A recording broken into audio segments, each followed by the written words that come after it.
yours, right? That was in the corner. Man, y'all gotta get y'all some bundle packs up, man. I sold 7 of them motherfuckers yesterday. What? Man, I appreciate people buying the Chill Withers bundles, man. There's been several orders. What up? Yes, sir. Thank y'all. Yes, sir. You know what I'm saying? Yeah. Y'all gotta get some bundles up, man. Real spittery, man. Real spittery. They've been buying the book and the webinar. They've been buying that motherfucker. Oh yeah, they go to supposed to. I appreciate all you motherfuckers that been buying the book and the webinar. My damn email ringing like every 30 minutes somebody new buying the book. I appreciate y'all. How much is the book? Yeah, what's it all about, man? The book is $8.88. No Time to Waste, my self-motivation guidebook. It's a book that I wrote on how to get off your ass and do the things that you want to do in life. Instead of going to that lame-ass job, pissed off all day. Like what you was talking about a couple weeks ago. Yeah. If you got a complaint in life, that means something ain't right. And his book is the instructions on how to build that time machine from DuckTales. Remember DuckTales? Yeah, the time machine for the ice cream man? Launchpad McCrack. Get stuck in prehistoric DuckTales, nigga. That was my show, nigga. Hey, DuckTales was the Charlie, shit. you was too old for DuckTales, huh? Oh, you was already fucking. Charlie was already fucking with DuckTales. Hell yeah. Telling bitches, put on that DuckTales so your brother go in there and watch that shit. Send that little nigga in there with his waterhead ass. Charlie grew up on the Flintstones, the original one. Nah. The last 20 pages of your book is all recipes. Charlie, hey, Flintstones, that's too new, nigga. He was Three Stooges and Y'all niggas in the gym doing calisthenics today and shit. Y'all niggas in there on the solo flex machine. This nigga Charlie old ass grew up to Amos and Andy. nigga. Hey, he was watching the original Andy and Griffin, nigga. Like, when Juan was little, he wasn't allowed to sit on nobody's lap, nigga. You know what's funny about that? I was with my parents this past weekend, and I was telling them, like when I was like a little 3 or 4 year old, my mom used to still carry me up the steps. And then one day my dad was like, nigga, hell no. I'm over here trying to fake sleep in the car. I'm like 4 years old. Yeah. All I hear is my dad saying, telling my mom, you better wake his big ass up. He can walk. Hey, I fuck with your pops, man. He one of the realest niggas ever, bro. Hey, Pops is real, man. If he That's what's up, man. Shout out to you, dog. For real. Wake your big ass up, nigga. What was the last cartoon as a kid you was on, Charlie? Cause you like so you. I'm 43. Okay. Last cartoon I fucked with, I think, was dog, you know I used to fuck with Scooby Doo, bro. Scooby Doo. You look like a shaggy ass nigga, y'all. I fucked with Scooby Doo, man. That was the last cartoon I think I fucked with, bro. Remember Saturday mornings and shit? Well, at least an old nigga like me, Saturday was just all cartoons and video games, man. Nigga, what? That was shit. Saturdays in the 1950s, nigga. Well, he the youngest of all of this nigga. Was you 33? 30. I'm 34. I'll be 35 next month. Juneteenth, nigga. I'm be 40 next month. Yeah. Damn. I had already. I thought you were 48. Oh damn! I had already killed 2 babies by the time he started fucking. Hey, you know what my favorite one was, Craig? Remember Heathcliff? Heathcliff was good. Heathcliff was my shit, because he used to go around fucking shit up. Heathcliff was my shit. What else did y'all nigga fuck with on the Nigga, Darkwing Duck. Oh, Darkwing Duck for sure. That's after you. He was already fucking with Darkwing. Who's that trouble you call DW? I think I had already sprayed her the bitch by the time. Because I started fucking. First time I ever touched down this pussy was 1993. Damn. I was 6th grade going into 7th grade. You got some box? And that's when the young lady fondled me. The homie's older sister was watching. Did you smack her?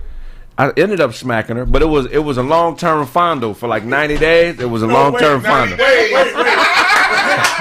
Nigga said a long-term fondle. That's the kind of shit you be excited for. Like, is she coming over? Right.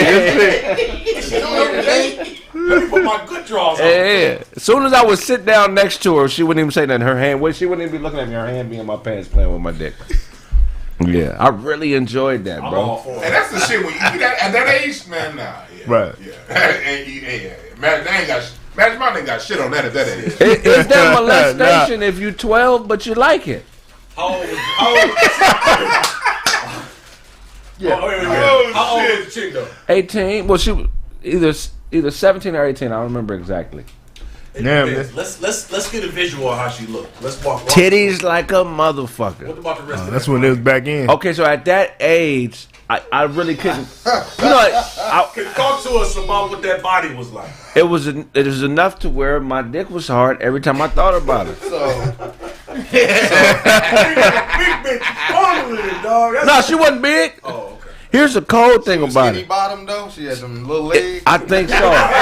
She had that letter P. But you was on ass at 11, 12? Huh? You was on ass at 11, 12? Hell yeah, I was on. I was on titty. Titty was the first thing. I was on I was on ass. titties. I was. You don't really get on ass until you understand how important I mean, but at that time, Right. yeah. I wasn't on ass. fuck you on the titties. I was on titties. I can remember being on the bus in the seventh. I thought you were about to say in the 70s, nigga. Oh. In 75. I've been on the bus in the 70s. Oh, On the bus 70, the Lords got on the bus. They had the Lords got on That the nigga bus. could ride a horse with no saddle. That nigga said a horse and no I saddle. could, nigga. I was fondling titties in the 7th grade on the bus, and I was excited about it. Like, That's pull them out. very exciting. Pull those out, and I'm on Yeah. the bus with just got them in my hand. Like, these boys is nice. You was asking because from what I remember, the women were more aggressive than us at a younger age. Hell yeah. I don't know if it was like that for y'all, but I remember the women being a lot more aggressive. Man, that's why I saw you seen your first pussy with that little hair on it. Man. That shit was intimidating. Like, whoa, Man, you like, oh, you grown for real. Man. Real for real. Let me see yours. Nope, not The only yet. problem with the bitches is that young is when you know what I'm saying, you 7th grade, you fucking with the pussy, they don't really know how to clean it yet. So you fuck around and get an odor hit, like, God damn. Man, that's what it smelled Like like. from front to back. Man. Back to front. She a bad wiper? Hey, where did you used to think the pussy was before you actually start seeing it and Right got here to it? on the I coin purse. used to think the pussy was on top, real stiff. Right there on the coin purse. I used to think I didn't know it was wet either. You remember when you found out it was wet? Yeah, that was Oh, man. And then make the little. Yeah, what the fuck? The fuck you doing? You're like, you all right? Yeah. But did you enjoy the pussy the first time you hit it?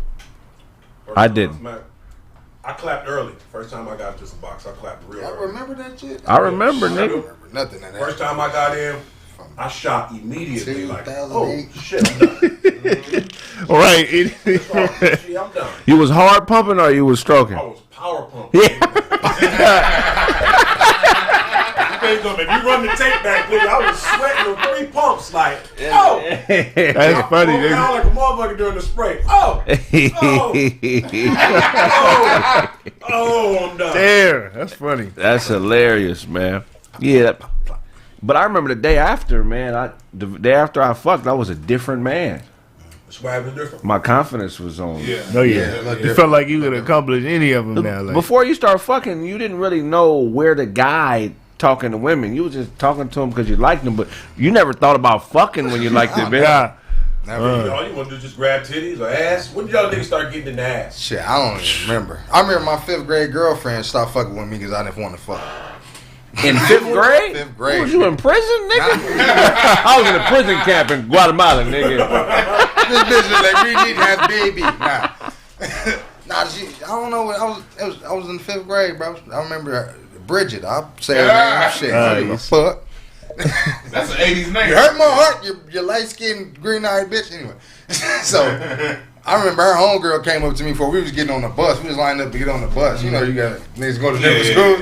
Nigga, they was like, she don't want to be with you no more. I was like, what? And I thought back to like, what the fuck happened? Elementary. Nigga, I was in their house. We was kissing like a motherfucker. Nigga, the homies like, come outside and play. I was like, all right, for sure, I gotta go.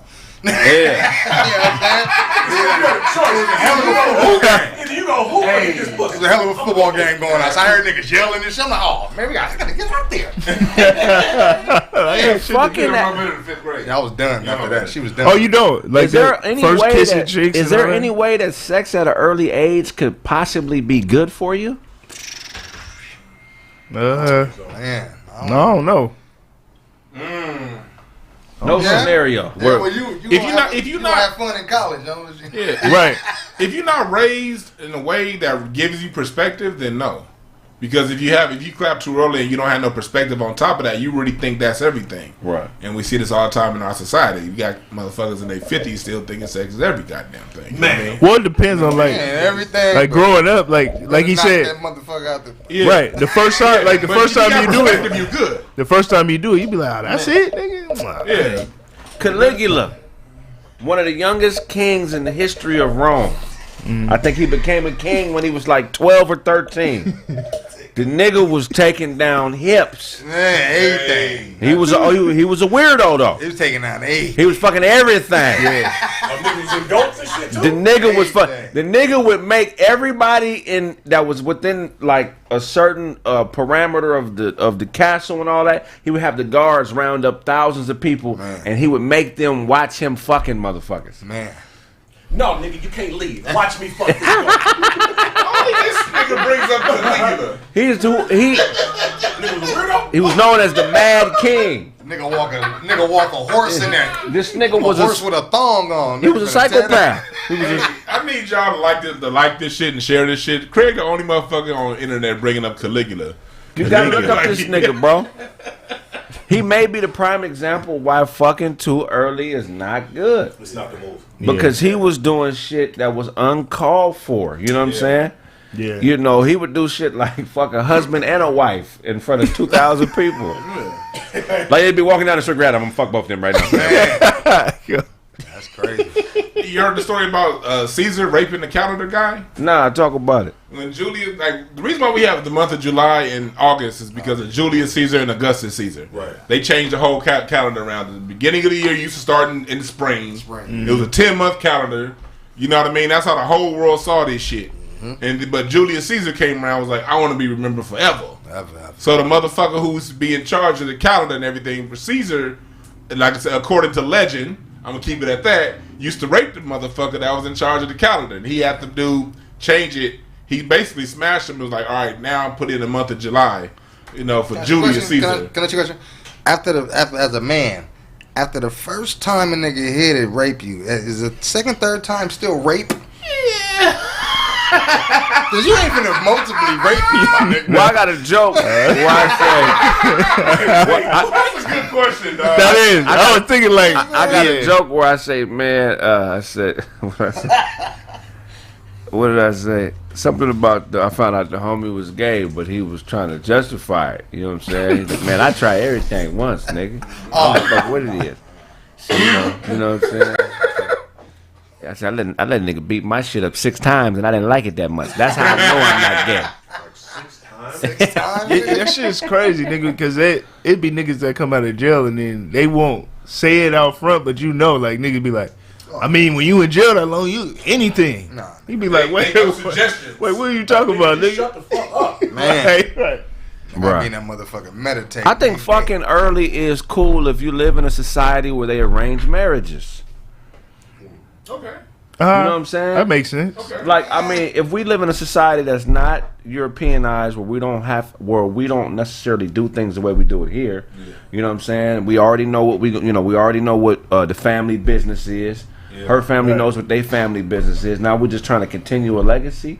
Yeah. It ain't no high school, no junior high. All the education you get is the education you get from the family. Right. I don't see no problem 2 motherfuckers 15 being married. Well, they say that lasts long. Ain't the Indian culture like that? Yeah. They do the marriages last long. The arranged marriages and all that. Well, me and Pops, man, I got the same taste, my nigga.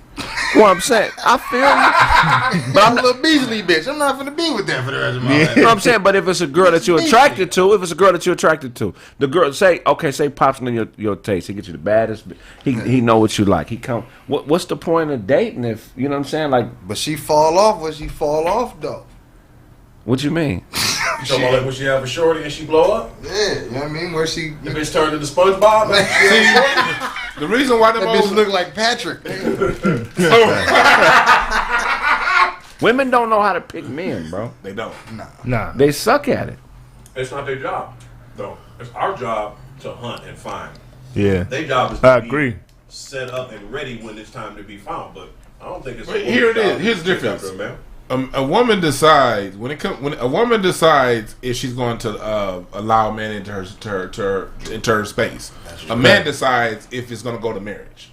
That's how it works. In a singles game, a woman decides if we're going to be a couple. When it comes down to marriage, a man decides if we're going to get married or not. Right. And so what Kraig is talking about, them not choosing. Right. Like you see some of these chicks. Look, 20% of the dudes are smashing 80% of the broads. We know how that shit goes. It's the same niggas smashing everybody. Right. And you will see the chick that you know, and she'll talk about who she like, and you'll be like, do you know this motherfucker who he is? Right, you know what I mean? Versus it'll be Right. somebody totally wholesome there for him, Right. and they'll just ignore that motherfucker and want to keep him in the friend zone. Right.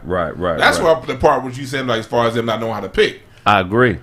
I think the reason that it may be good for parents is because your parents know they know you. Yeah. Yeah. They know you better than you know yourself. Yeah. You know what I'm saying? And so I think somebody's at the door. I would have definitely benefited from. I don't know. I'm good. It went the other way. I don't know. I would have benefited Because the way I run my shit right now, but my mom and them could never think a woman would want to. You know what I'm saying? I'm not playing that because I don't fit into the average right now. You know what I'm saying? Yeah. That shit don't. Oh, you can pull that chair up right there. One reason why it worked in the old school days, though, was because a woman owned the land, a man owned the cattle. Right. So the marriages would be like, okay, if she getting passed down, 200 acres of land, Right. this nigga got enough cattle to cover 200 acres. If you got one goat, nigga, you can't marry this bitch. Right. You know what I mean? So He got 3 goats. That nigga. So it was a monetary exchange too, along with the marriage. It was a business arrangement, even back then with that arranged shit. Right, You know what I mean? I think I would have benefited though. Honestly, I looked at the type of women, and me and you was talking about this before the show. Yeah. Type of women that I selected early on, 16, 17. I think my parents would have knew what was best for me. I think depending on the circumstances and how your parents are, how they was raised, I think my parents would have had my best interest at heart. Because I look at the first 3 or 4 chicks I chose, baby mamas and shit. Yeah. But see, that's what we were saying. Like, women now, when you date them, women now, you like, well, what's the relationship with your pops? Remember that's what you saying? Yeah. Like, how was the relationship with your pops? Like, Because what I don't understand about people, like women and men, but we'll talk about women because that's what I date. I date women, right? Yeah. Women really take the opinions of their friends seriously when it comes to the men that they date. Facts. right, fact. But your friends aren't necessarily a part of your legacy. Yeah. Your parents have established a legacy and you're continuing their legacy. So why wouldn't the word of your parents be weighted more than your friends? You know what I'm saying? And that's why I feel like parents, you know what I'm saying, are better, should be a part of the picking process, because I feel like they have the most to gain and the most to lose from who you choose as a spouse. That's very true. I've had this discussion with my daughters, and we bumped heads because I told them, like, anybody that you interested in dating, before you go out on a date, if you feel some kind of way, I need to meet this nigga. You know what I'm saying? I got plenty of dirtbaggery in me. I can see it on a nigga in a heartbeat. You need to let me meet this nigga, and then you need to trust my counsel, because initially what it is if a man is interested in my daughter, there's a transfer of trust. The trust that she has in me, I'm going to transfer it to that man. Yeah. You know what I'm saying? In a courtship process. And as long as you don't get a soul tie too soon or anything like that, so I need to meet that nigga. But if it's the kind of nigga, I remember some dude pulled up one day to take my daughter on a date, and he beat the horn, and I almost lost my mind. Nigga. Like, nigga. You better get off your rusty ass, nigga. Hold on, talking to the mic, yeah. But you like a father, because what you're describing is even rare. Because if you a father enough to be in a position to tell your daughter, I need to meet him. Yeah. 99.9% of women ain't really getting that these days. Even getting told to even have a daddy, so I need to vet this nigga first before he even come into the game. So, and that's the thing too. Even with it correlating to marriage, not even just men. Ain't nobody trying to get married no more, man. Right. It's just, anybody trying to do it, because it's like the system ain't set up for it. Especially on our, you want to make it race based and get to the black woman, black man thing. We really ain't trying to get married no more. Well, I mean, marriage is dated. It's dated. I feel like it needs to be 1 man and 3 women. That should be the new marriage. Because I'm just saying, from a financial aspect, we need to do it like the Lions do it, bro. 1 dominant male, to 3 to 5 women. Well, that's what But you just said dominant male, though. What's that mean, though? A dominant male is a man. Okay, let's clarify. So a dominant male is not financial. That's not financial. A dominant male is a man that a woman respects enough to follow his leadership. Okay. That's a dominant male. I got you. It's not a nigga that got a gang of niggas around him. It's not a nigga that got a bunch of money, a bunch of cars. If a woman is not willing to follow your instruction or at least strongly consider it, then you just another nigga. You know what I'm saying? I mean, I don't know if my definition. That's kind of how my definition of it is. Check me out. I can play devil's advocate. I'm gonna play devil's advocate just for like the women like listening to this, because I can say, okay, if you say that's what it is, right? Do you think with that logic, is the black man even worthy of submitting to it in this system? Because you said if we have no ownership and we don't have shit in this system, we don't own nothing. The finance side ain't good. All we really bring it to the table I'm talking from a woman's standpoint. Right. On that whole dick thing, like right. So if we want a woman to operate in her feminine self or pretty much be rolling with us, what do you think we should be controlling? Because right now we don't control shit. Well, it's not about. So here's the thing: we're already defeated in this society. So there is. So when I'm not talking about sticking your chest out and and being what we already are. We're the most physical dominant, race of humans on this planet. But that's not what I'm referring to. What I'm referring to is if a woman is following your guidance, right? That means that she adheres to what you value as being. You understand what I'm saying? So if you say, or you guys collectively decide that Gucci is some bullshit European shit and we shouldn't waste our money on it, and you say this is the way we going, baby. You know what I'm saying? That's the type of connection I'm talking about. I'm not necessarily talking about things that would be impossible for one man to change within the system of white supremacy. I'm talking about the things that are in our immediate control. Like when it comes to marriage, like I say it again all the time. Look, when they say marriage is between a man and a woman, it's between a man and a woman. It's between whatever rules you decide to make that marriage. The problem what people have with marriage is they try to take society's definition of what a marriage is. They try to take what their mama said, what their uncle said, what their grandmama said, what that TV commercial said. A relationship is whatever the fuck you two decide and have the integrity to stick upon. So you can still get married. Like I grew up seeing my Uncle Fred. My Uncle Fred lived 2 doors down from my grandmama. He had a wife and 2 girlfriends. His son ended up being a lawyer. His wife lived with him, but he also paid the rent on his 2 girlfriends' houses. And I used to see them come together every Friday. What did Fred do, nigga? He was a janitor for the LA Unified School District for 40 years.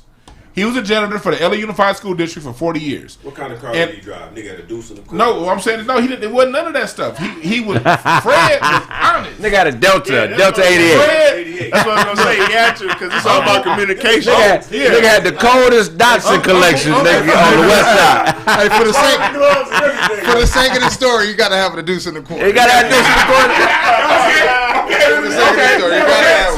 Deuce in the corner. In my head, he did have a Cadillac. He had an Eldorado. He had an L-Dog for sure.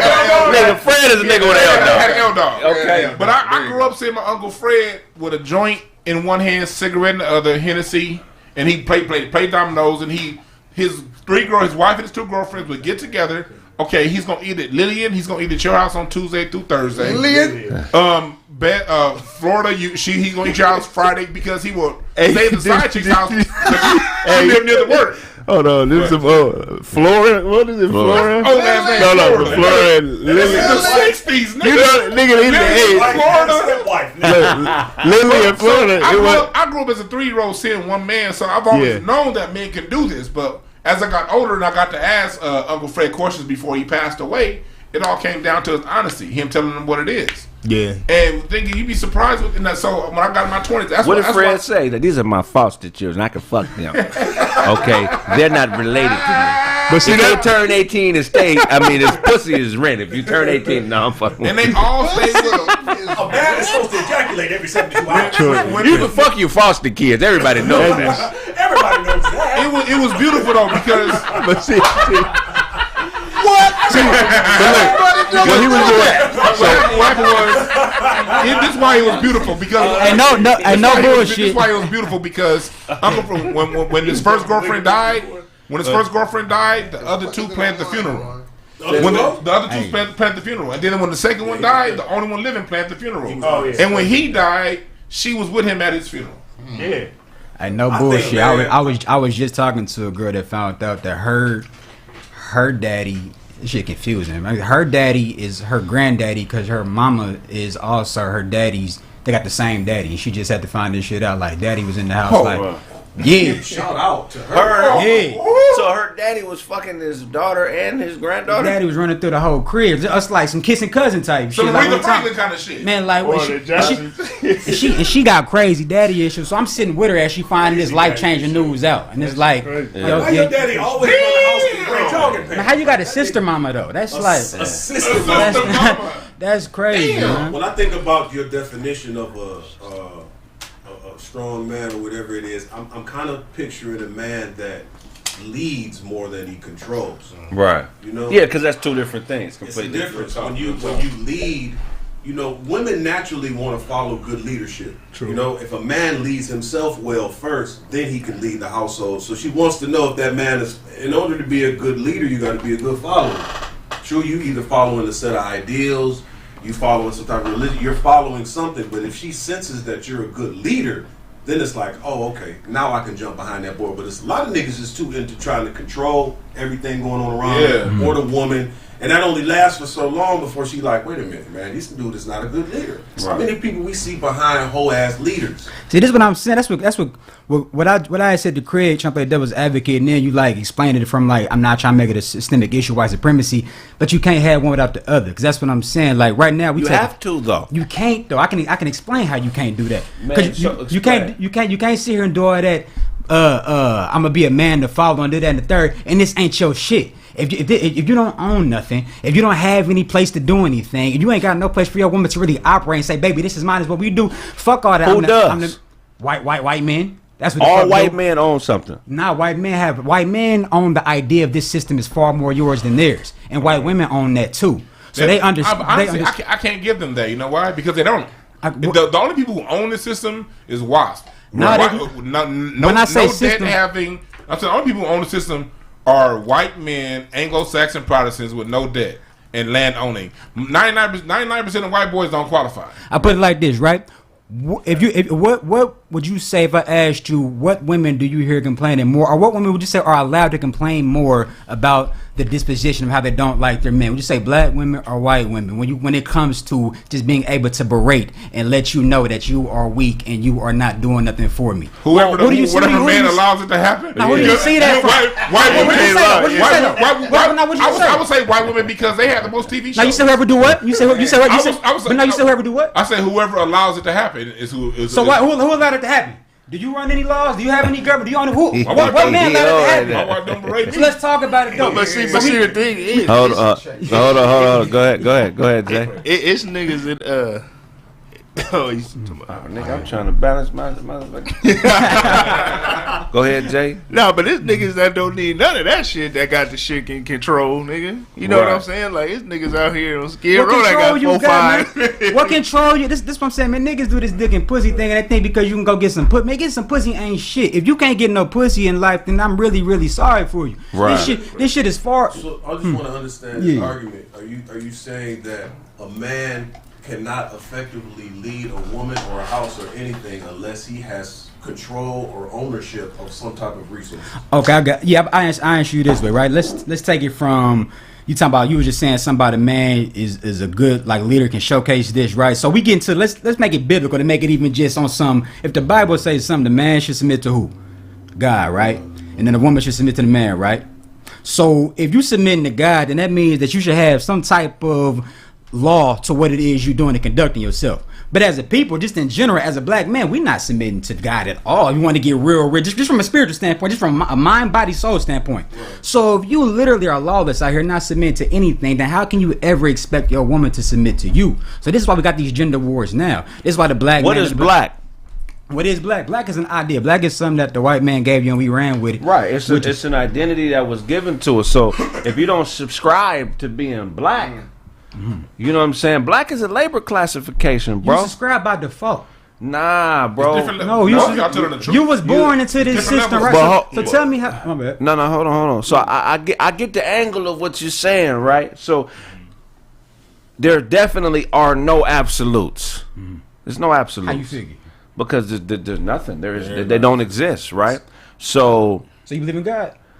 No, I believe in me.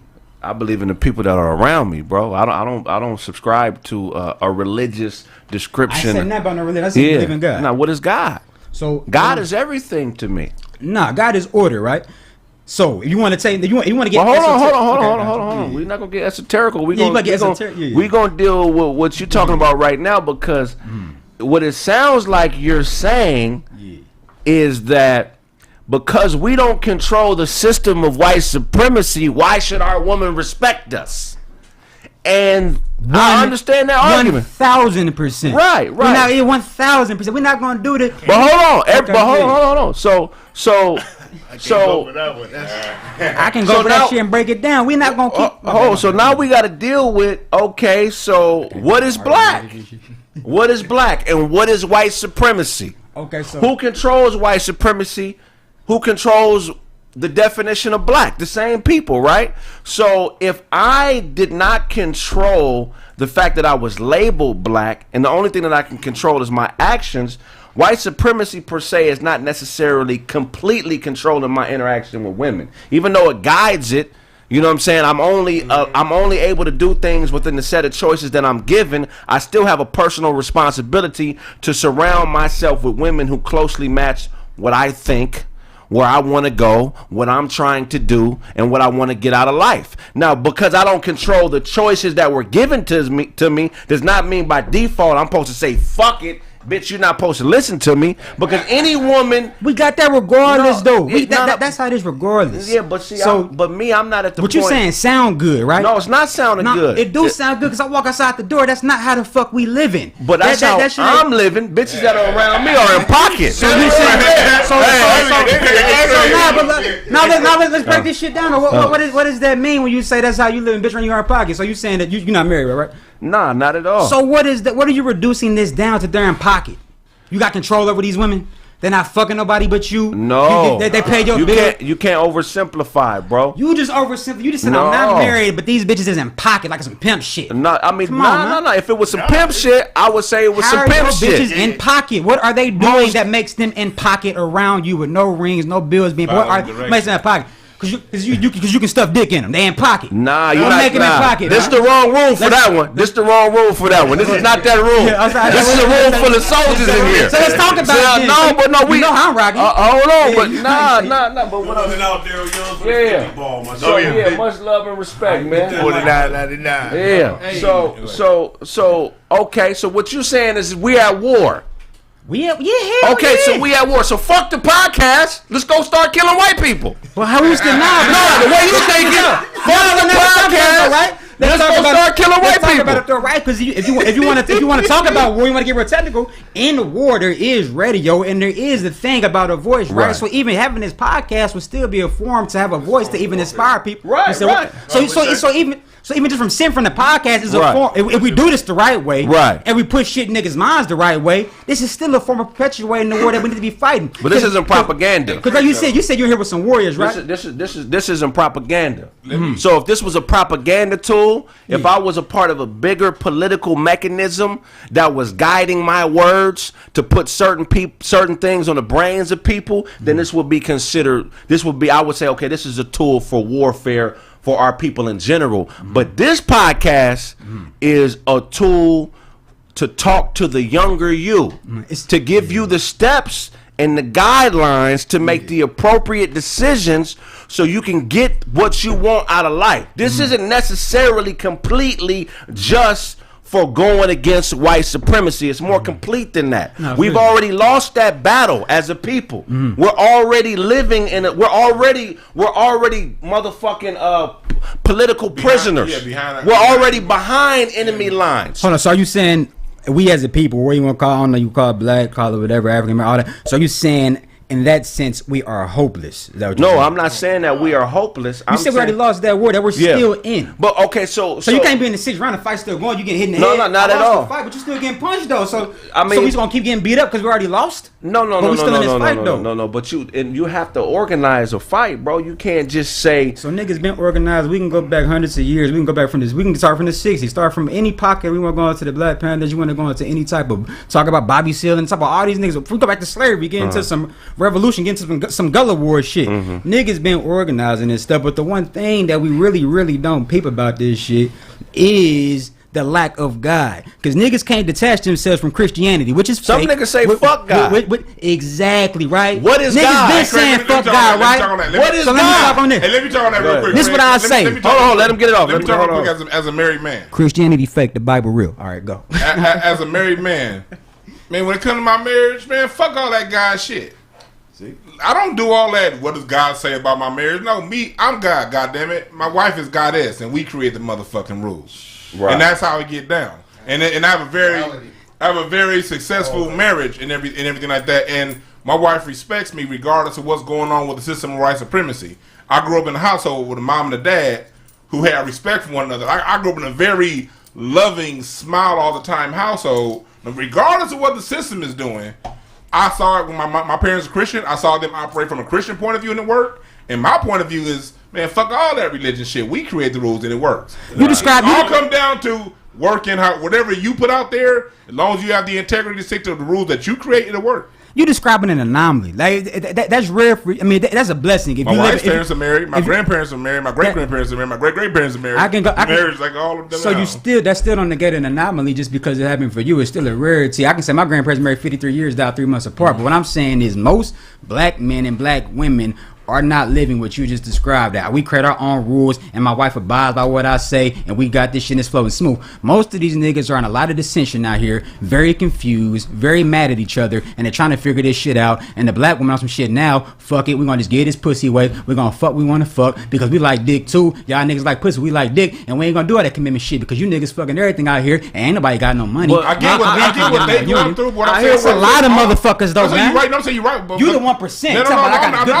I'm not the 1%. Hold on. I'm not the 1%. Here's the reason why I'm saying this. What I'm saying is the reason why there are less of us married now. We went from 80% marriage rate to 25% marriage rate in the last 40 years is because we changed the rules. All I'm saying is go back to the rules where when we were married at an 80% clip. Hold on. You create the rules to the relationship. I mean, this isn't my thing. When was that? This has been happening. This is something that every individual listening has the power to do if they step in their power. Give me this moment in time, though, please. Give me this moment in time. Pre-1960. 80% of black families was married. Okay, so can you explain why there was a better union shit to me pre-1960? Because all you did was go on to segregation. So you went back to Jim Crow. So pre-1960. So can you articulate why in this moment in time we was at a better union? I'll tell you why. The reason why we're not married at the highest rate because the government stepped in and started saying, okay, if that man lives with you, you can't get this Section 8. You can't get this WIC. Exactly. You can't get this money. It's an economic thing that the government... 3 strike laws. Three strike laws taking men from the home that would have been great husbands to these women. So you describing the brutality of white supremacy. With the battle he just said we've already lost, but you describing that at one point in time we was actually in this battle fighting against it. We had a better union. We were never fighting against the battle. So you saying that? No, hold on. First of all, a fragmented group of people within a country. We never went to war with this country with an army, not true. With a flag. No, we have. Not true. Go look up the Gullah Wars. Not true. Okay. Oh, so no. That's completely different. Hey, y'all believe that? Y'all believe the white man? Y'all believe the Civil War shit and Abraham? Go look up the Gullah. We've been fighting. Hold on, Jordan. You not finna take my shit over, blood. Stop. Relax. I got you. I fuck with you heavy, nigga, but right now you wildin'. Look, we gonna talk about it. That's why I love this nigga. He ain't no bitch, but I ain't no bitch either. You know what I'm saying? So I hear what you saying on the revolutionary tip and whatever it is you on. I respect that shit. You know what I'm saying? I don't know if you on some Hebrew Israelite shit. I don't know what you on. You know what I'm saying? You got to stay, cause look, you dealing with niggas that in this room right here. We already own that. We've dealt with this issue. Yeah, man. We own that. So you got to state first of all, what frame of reference are you coming from? You say you're not a Christian. but you fuck with the Bible. So I need to know your stance on things, because right now I really don't understand your position and where you're coming from. I wouldn't necessarily say I know the Bible in the sense where I can just start quoting the scriptures, but I would just say I know the order of God in the sense of we are completely out of order. Now, when you say Jew, Hebrew, Israelite thing, I wouldn't even subscribe to that, because for one, we just are that. But even with them, okay, what God? What you mean say like what God? There's several gods. So what when you say it's not several gods. I'll put like let me specify. I'll just say the Most High God.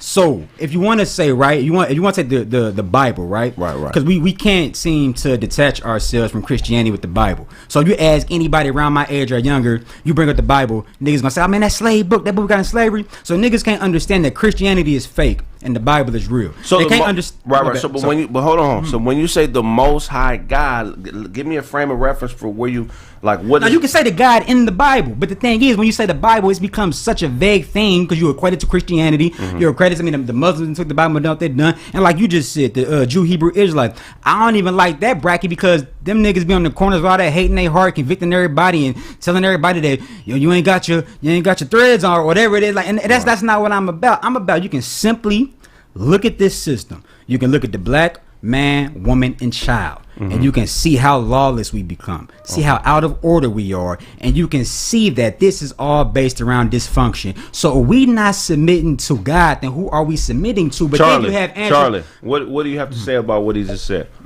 I believe in God. I believe there's one God, and I believe in Psalms 24:1. It says, "The earth is the Lord's, and the fullness thereof, the world and they who dwell therein." The scripture says there's a difference between earth and worlds. Worlds are systems, white supremacy. The things that are going on this world, on this earth, but they're systems. So worlds and earth is two totally different things. So me, from my belief and my standpoint as a Christian, and I believe everything in the Bible, that's the book that I operate by. I do believe God is order. So with me, if that's the book that I ascribe to, that's the system that I'm a part of, I don't feel like, piggybacking on what y'all said earlier, I don't necessarily feel that a woman shouldn't submit to me just because I don't have ownership or I'm winning in the system of white supremacy, because I'm a part of something totally different. You know what I'm saying? I feel like it's completely separate from earth and world. So I don't feel like, just to split y'all's two argument, I don't feel like a woman doesn't have to submit to me just because I don't have ownership in a system of white supremacy, because I'm on the earth. Yeah. System of white supremacy is a world. Right. But there's several worlds that are going on. You got media that's controlling shit. You got all of these different worlds that are at play on earth. So I don't feel like I'm a part of that system. You know what I'm saying? So for me, I'm connected to something different. I pray, I ask God for something, I believe He's going to give it to me. I don't have to understand every single thing that's going on around me. I don't operate in a lot of reason, and I don't feel like I have to understand everything that's going on around me. That's just great. Can I say this? Hold on. Let's attack this point, because I don't want to keep jumping. So I'm introducing this idea to the fellas. So what you're saying as an introduction to your argument is, why should black women listen to black men? Because we're not the dominant force within white supremacy, right? Is this what you're saying? Yeah, you can put it. That's not exactly what I'm saying. Okay, so I need you to sum up what you're trying to say, so the round table could give feedback on it. Give me a 20-second synopsis of what you're trying to say. For sure. So you want to keep it from the God thing in the biblical standpoint. Well, let's talk about. Let's first attack why you're saying black women shouldn't submit to black men and white supremacy. Okay, I got you. Yeah, you want to put that in the box, then you can say yes. Oh no, put it in your box. Domino effect. So by default of us having no type of control, no type of power here, then just by nature, I ain't talking about just by nature your woman's not going to submit to you. But with that, I'm saying, because we've lost God and completely have detached ourselves, we not submitting to the law anymore. So the law is what gives us all this ownership, all this control, all this power. So I'm saying, once we left God, the woman left us. So what you're saying is, since us as a people have not submitted to God, then our woman shouldn't submit to us. Your woman won't submit to you. What do you have to say about that, Duncan? That nigga got that point. I love it. I don't believe that know what I'm saying, somebody's up there making decisions or whatever, that's when they calling God. It's like when you say God, I don't really just, I know you want to say spiritual, but the word God is a European word. You know what I'm saying? Right. It's not from, we don't call it that, and we've never called it God. Right. So it's like when we go there, you know what I'm saying, we already going back to that. We can do you want to do it, Elohim. Yeah, but if I'm saying like most Hebrews that are really about it, they know how to read Hebrew. Right. They know they don't even read out the Bible. They know how to read the real Bible that it was translated from. So I don't get into the God thing. I'm saying when I deal with a woman though, what we're gonna do is, you know what I'm saying, we're gonna deal with my intelligence and how I get down. A woman is very observant. You know what I'm saying? We're not dealing with these beings that need to be guided. You know what I'm saying? These women are very smart and they know what they're doing. You know what I'm saying? They came here before. A woman nursed me. Right. You know what I'm saying? Because it's like I can't really tell when I heard when I heard breast milk, I wouldn't have the gumption to have this conversation with you. You know what I'm saying? The intelligence to sit down and, you know what I'm saying, discern. So I'm gonna let her know that I know who you are. I know who I am. Right. We're moving through a system that if I see what's going on, I can guide us through it. Right. You know what I'm saying? I got family around me where we can make moves in the system. You know what I'm saying? We don't have to be this. Most people wasn't taught that. They was taught to go with the system and maybe you won't die. Right. You know what I'm saying? So my whole mentality is different. That's what you just said though. All right, Jay. Jay. So the homie said that because we don't follow God as a people, that our woman won't submit to us. What do you think about that? See, me growing up Muslim, it's different, man. Like, we believe in God, but religion is common sense to us, right? Yeah. So it says the man is the leader. The woman is supposed to be submissive, but can lead at times, right? But I believe that what he's saying, it don't have to be white supremacy. If I'm saying she's with me and we making this happen and we going through what we need to go through, she gonna follow my lead. Right. Because like he mentioned intelligence, and like he said, marriage is your own rules and how you put it together. You can have your woman with you, standing with you, because we come from that. You know what I mean? Like, it's not like we lost that. It may not be glorified in the media, but there's a lot of powerful men leading these women. Like in bondage though, right? Right. So Christianity or the Bible is a tool of white supremacy. That's not true. Okay, I mean, I told you Christianity fake. I said that. Hold on. Fake. Okay, so it's definitely a tool. You said what? It's a tool that they use. It's definitely a tool. Constantine saw the value in that tool, and which is why he implemented it into the kingdom. But the race between the Muslims and the Christians is something that far exceeds the existence of Europe. Exactly. We're talking 3,000-4,000 years. That shit Albion back then. Exactly. So does the Bible though. Right. The Bible far precedes Europe though. So. But what I'm saying is super deep because it's almost like too deep because it's in the sense of like. No, it's not too deep. I didn't mean to say like because it all depends on what you consider to be God. Now, what I'm saying is some of us believe that we are all gods having a human experience. But so when you take the God out of you and you place it on something else, you're placing the accountability for the fact that you should be dealing with women who follow a structurally sound man. We've already placed it on something else. Any woman, regardless of her race, is going to follow a structurally sound man. That's a man. But listen to what I'm saying. So if you are a God having a human experience, you are the God, not something outside of you.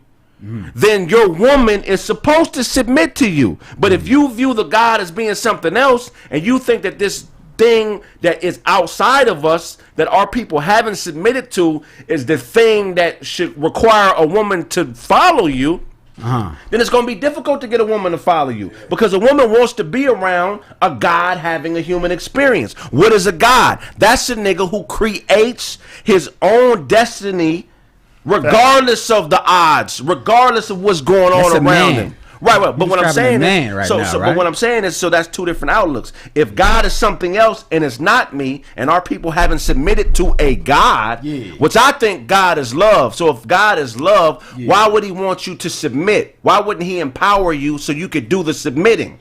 Yeah. If God is love, right? Yeah. And I personally believe God is love. So if because there's no time in history where every single human of any race has submitted to the same thing at the same time. That's never happened. That's never happened. Yeah. So with that logic, that means that no people should be blessed. So you just walked into, so that's a perfect thing to say then, right? Because even I don't like the whole like the man is God control. You can say all that the man is God. You can walk outside now, get hit by a car, be paralyzed. Show me how much of a God you are then. But what I'm saying, but is, what do you? What I'm saying is just I'm just so saying, so I got to be a superhero to be a God?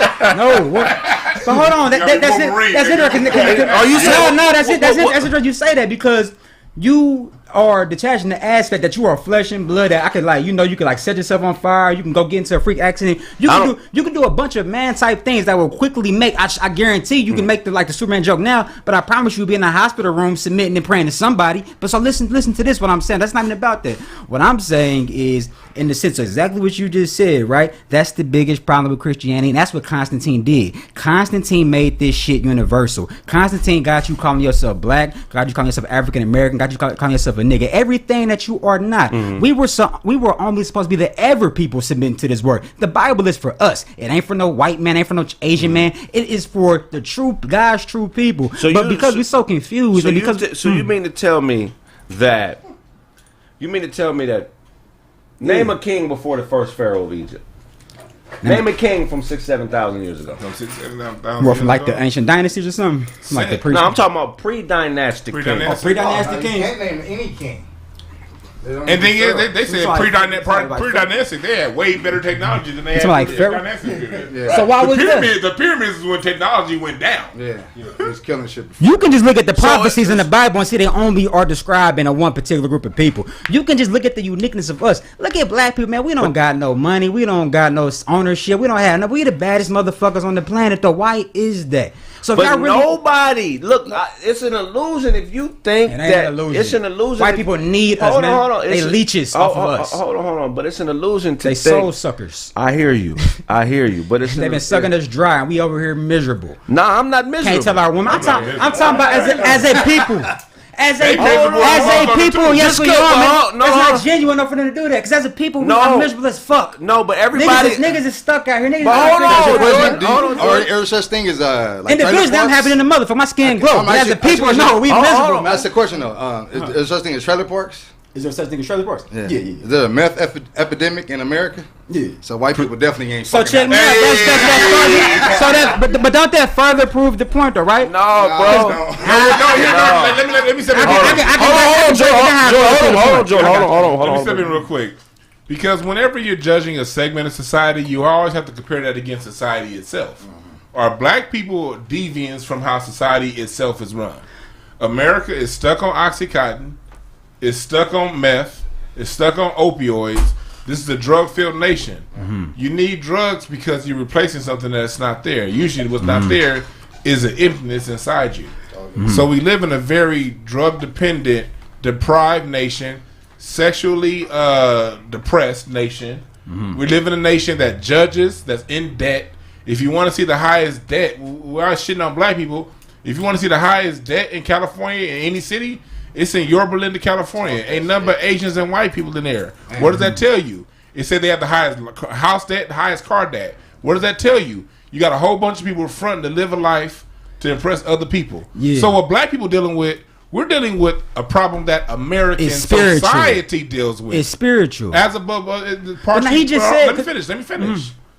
We could talk all the spiritual shit we want, but we here on Earth. Yeah. And on Earth, whenever you're studying Earth from a society, from a sociological point of view, you have to judge society based on the full society.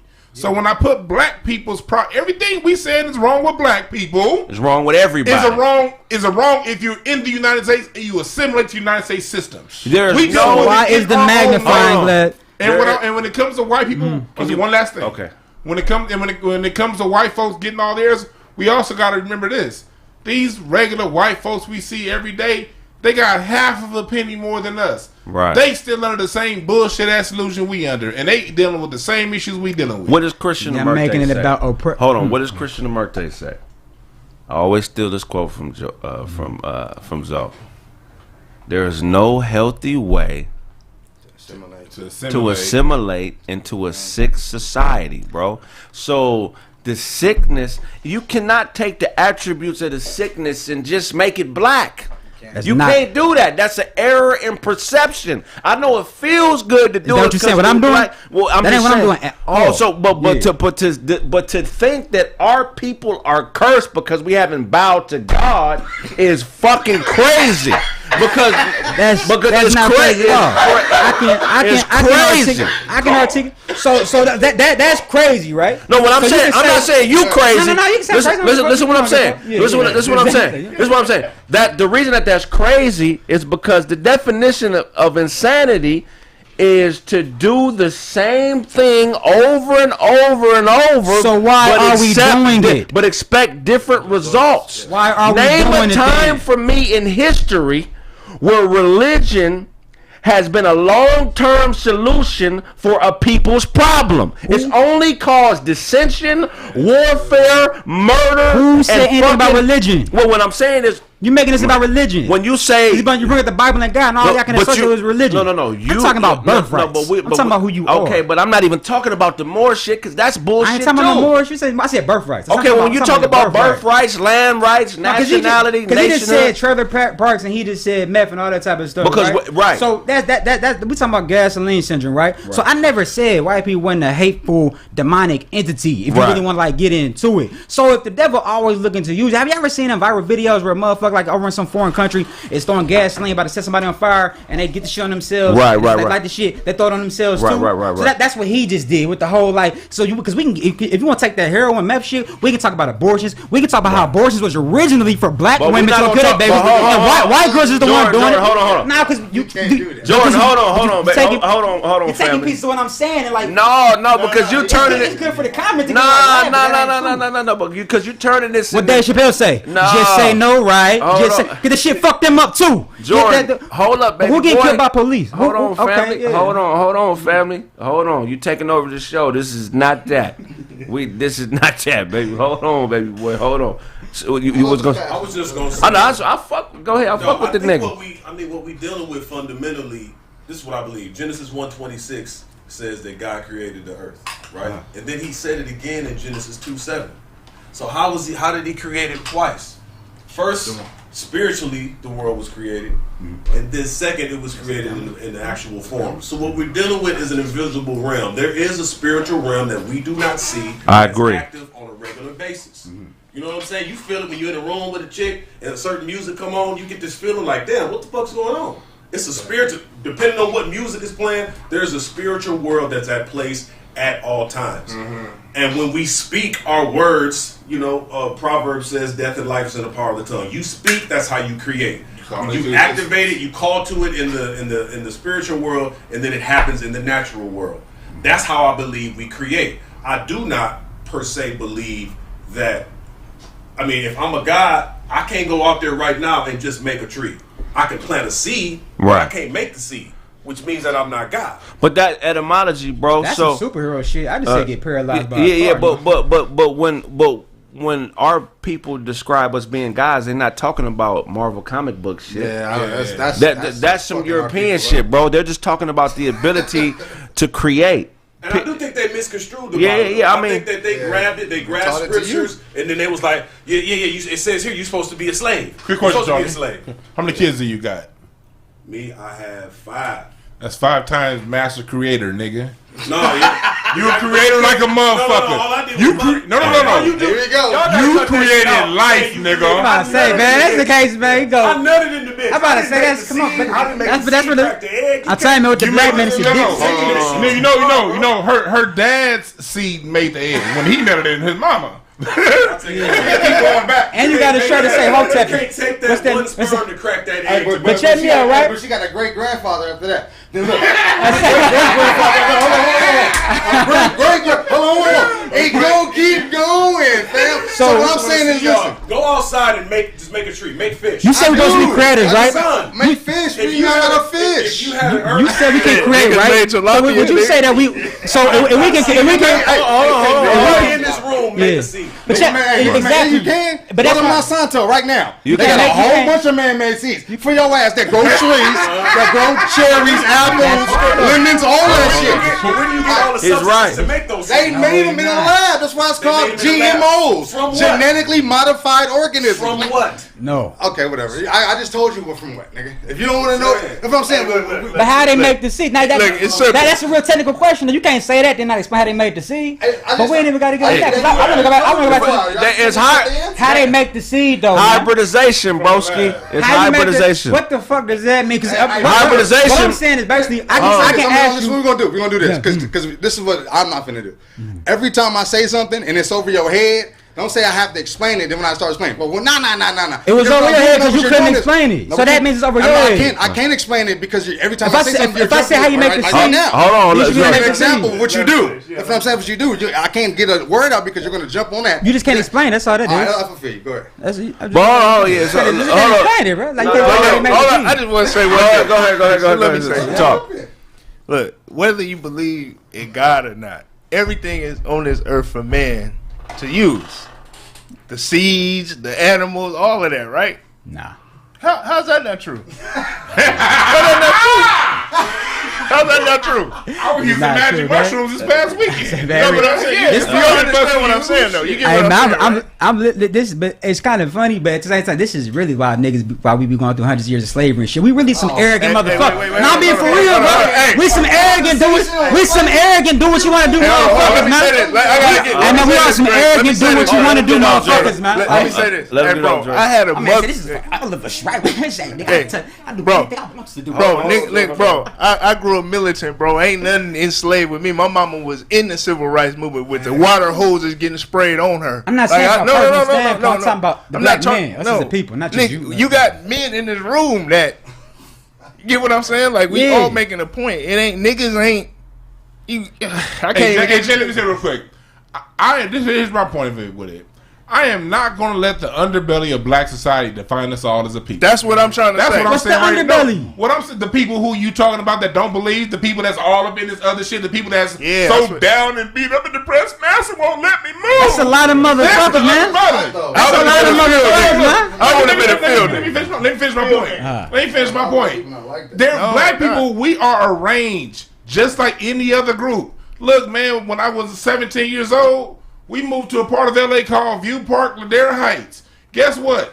Tens of thousands of wealthy black people who could actually afford to live in Beverly Hills, but they moved to View Park because they chose to be around black people. And that's 2 miles away from where I grew up on Crenshaw Rodeo, where you have black people who was living day to day, which was 3 miles away from where my grandmama's house was on 58th and Broadway, where niggas was deprived. You keep describing anomalies. Let me ask this. The original Central, down Central, was like Hollywood for black people. Sugar Hill. The Sugar Hill District, Broadway Avenue. Black people, we keep goddamn winning. What I'm not going to do is let the motherfucker who loses and accept his loss define us as a group. Fuck that. Ain't y'all proving my point by talking in past tense? No. You just said we used to have it. So what's it look like now? No. View Park is now. Look. Hold on. Let me finish. So it's Black Beverly Hills right now. Let me finish. Yeah. My parents' view. Look. Let me tell you something. My parents' view from the porch. I can watch. Look. Disneyland is out here, man. Let me tell you something. So we got Black Beverly Hills all over the country. Let me tell you something. It is all type of Potomac. Every city. Black richness is frequent. If Frisco and Dallas. What side of the world y'all live on, man? Atlanta. We got 50 states. Atlanta. What I'm telling you is this. Listen, you got Atlanta, you got Texas. Wherever black people are, there's a good side of where black people live. So y'all right now, with 50 million niggas in America, y'all saying 50 million of these niggas is pretty much doing all right. No. Nobody is saying 50 million and shit. Jordan, you just said the neighborhood. Let me finish. Hold on, Jordan. Let me finish. Let me land. So gentrification ain't a big thing right now. Let me land when I then I'll shut up. Gentrification ain't a thing. My parents, look, whatever gentrification is doing. My parents, we can see Disneyland's fireworks show, and Disneyland's 40 miles from where we live, nigga. Now who owns Disneyland? All of our neighbors are black. How many black niggas own Disneyland? Hold on. Jordan, black people. What I'm saying is we're not a monolith. We're not all one of anything. We're arranged. We should be a monolith, though. We should be. Because we would get a lot of shit done. White people are far better monolith than us. Since you like breaking things down, let me break down the word individual. Divide. We shouldn't be individuals. So as an individual, we in this position right now. Jordan, you gotta listen. As an individual, the word individual, individe, dual. That means within you, there's a duality. Duality exists no matter whether you positive, negative, good, bad, hot, cold. Try to turn on your car battery right now with the negative unplug and see if that motherfucker works. Just explain to me the duality in us, though. I'm explaining. That's esoteric as fuck. So hold on, Jordan. Jordan, hold on. The show is not. This is Kraig Facts. Relax, nigga. Relax. All I'm saying is this. You're gonna be heard. I promise you. That's why I brought you, because you got a strong opinion. But you gotta let other niggas get their shit off. All right. All I'm saying is this: a monolith doesn't exist. It never will. There's a range of us.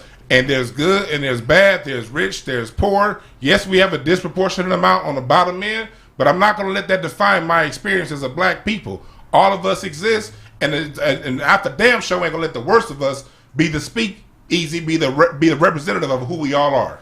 Jordan, hold on, let Jordan. All right, go ahead, Jordan. Okay.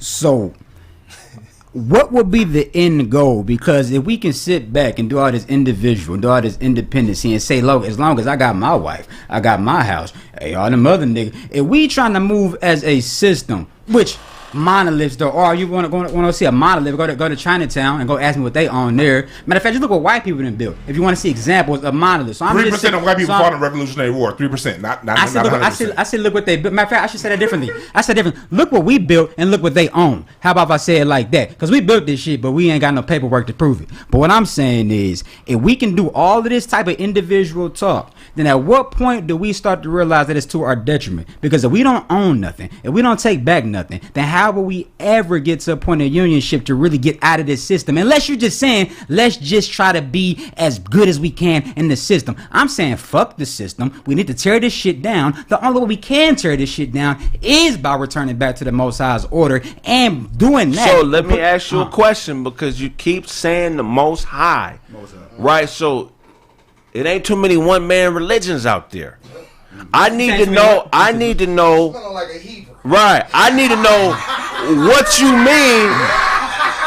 We need to know what you mean by Most High. No, I said from Jump Street. If y'all heard me, I said the Bible is real, Christianity is fake. I said that off the gate. Yeah. Okay, I did. So if you get into biblical, and like I said, and I also said that I'm not even like biblically versed to be like, when people, I'm about to give you scripture. That's not what I'm about. Right. I ain't one of them. Like I said, I get the Hebrew vibes. I will say this about them brothers, like they do have like a lot of hate now, kind of. But I will say, to me, they are most on par with understanding that yo, this shit is far more prejudice. But you have to understand. Like, you have to understand, because I think this is what's going on, right? Yeah.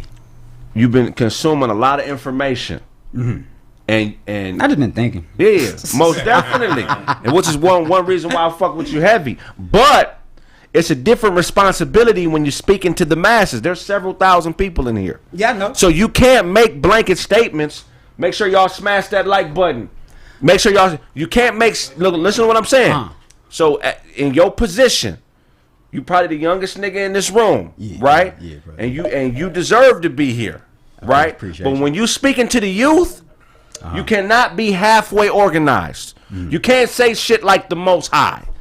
The reason you can't is because niggas are going to be listening to you and they're going to be taking you serious. And they're going to start researching and they're going to want answers to what you're saying. So you have to guide people who are like-minded down a path where they can get fulfillment from the information that you're putting into the universe. You can't just say Most High. I respect. When you quote things, there has to be ways to back it up. You need to have concrete details and evidence. You got to provide these people with good information that just don't sound good. I got you. You feel what I'm saying? So you need to be a little bit more intuitive to what you express to these folks at home. What do you mean by the Most High? I respect and I receive all of that, because you're right. But what I did say, I'm gonna say it again. I even admit it from the standpoint that I can't sit here and say I'm so well versed in the Bible that I can just go scripture for scripture and tell you this, that. I ain't one of them brothers anyway, because I don't like the way it come across.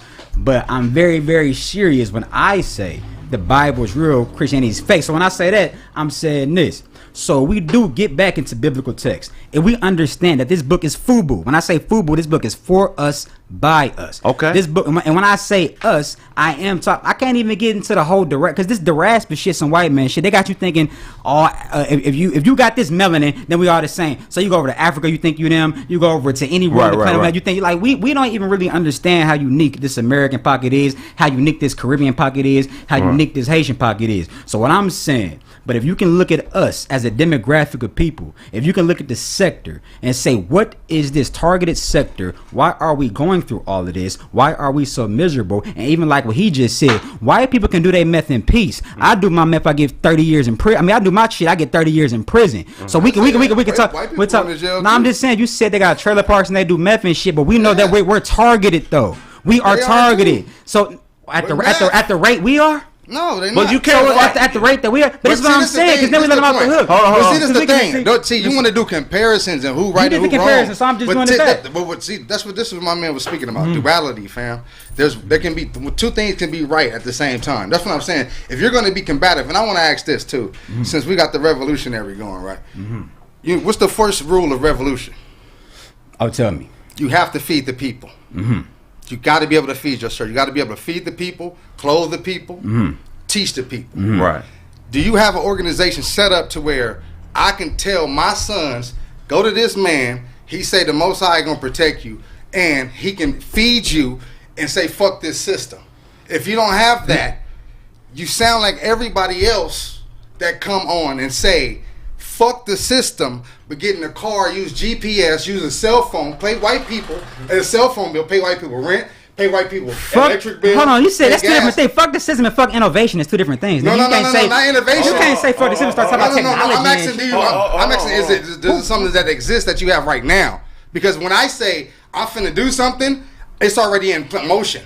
I'm not saying I'm finna do something. Oh, then I got to sit back and already told my plan, so niggas can kind of act that. This is a different responsibility because right now you're in front of a lot of people. This ain't us at the gym. This is it's thousands of people watching you right now, right? So, as a leader, it's not what's the end game for black people. Is if you're a leader, let me try to figure it out. Let me get around some people and try to figure out what the end game is. If you're looking for somebody to put it in your lap and you say that if we don't have an end game, then we're defeated, it's on us to come up with an end game. Now my question, when I said, let me say it real quick. That's what I was going to piggyback on. But he misinterpreted what I said. But I get you. But that's not how I said it. Let me jump real quick. To answer that question, if I had to say the Most High, my definition would be based on Moses.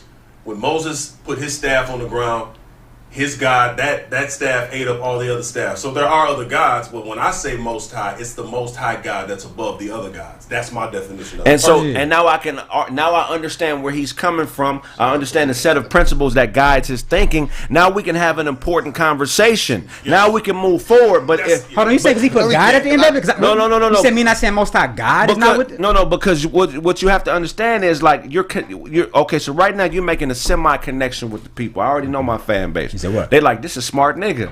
I like him, but where is he going? I looked at the comments. I probably pissing them out. They probably no. You don't know about Kraig. You don't make sure y'all smash the like button. But I can't go wrong because I will say this: the shit that I'm talking about, I understand that I'm on a podcast right now. It's like a bunch of us in here. The shit that I'm talking about, I would have to elaborate. I would have to like break down and explain. But less is more. I'm saying, but less is more. Ain't nobody. When it comes to we only got 2 hours of a show, and the show. When it comes to teaching, less is not necessarily more. That's very subjective. What you just said. No. Everything is subjective, but when you got 2 hours of time, less is more. I'm not saying nothing wrong with that. I'm saying in the context that people got to keep talking. So I can only say so much for somebody want to talk. But less is not just in the volume of what you say. Yeah. It's not just 1,000 words in comparison to 10 words. But I'm responding to everybody. It's like what you just said when I said end game. I wasn't saying end game. I know what the end game for us is. I was saying. So what is the end game? Fuck all other. What's the end game? I can't. They respond to me. I can't respond. I'm responding. Nah, fuck what they say. This is my show. What's the end game? So when I say the end game, right?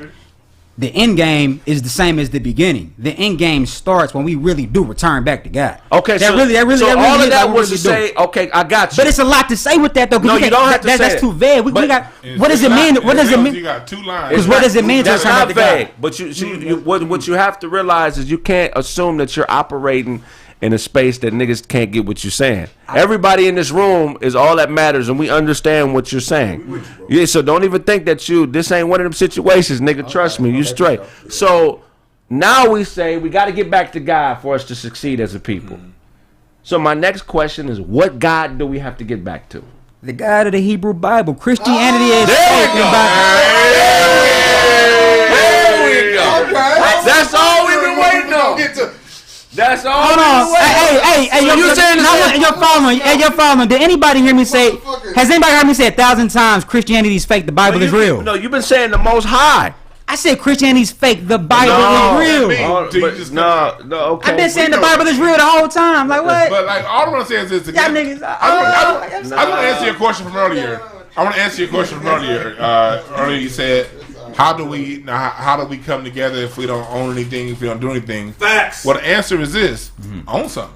Because it's not all black people. Look. How can you own something in this system when it's so against you? Let me tell you how. I own several things. No, that's not what I mean.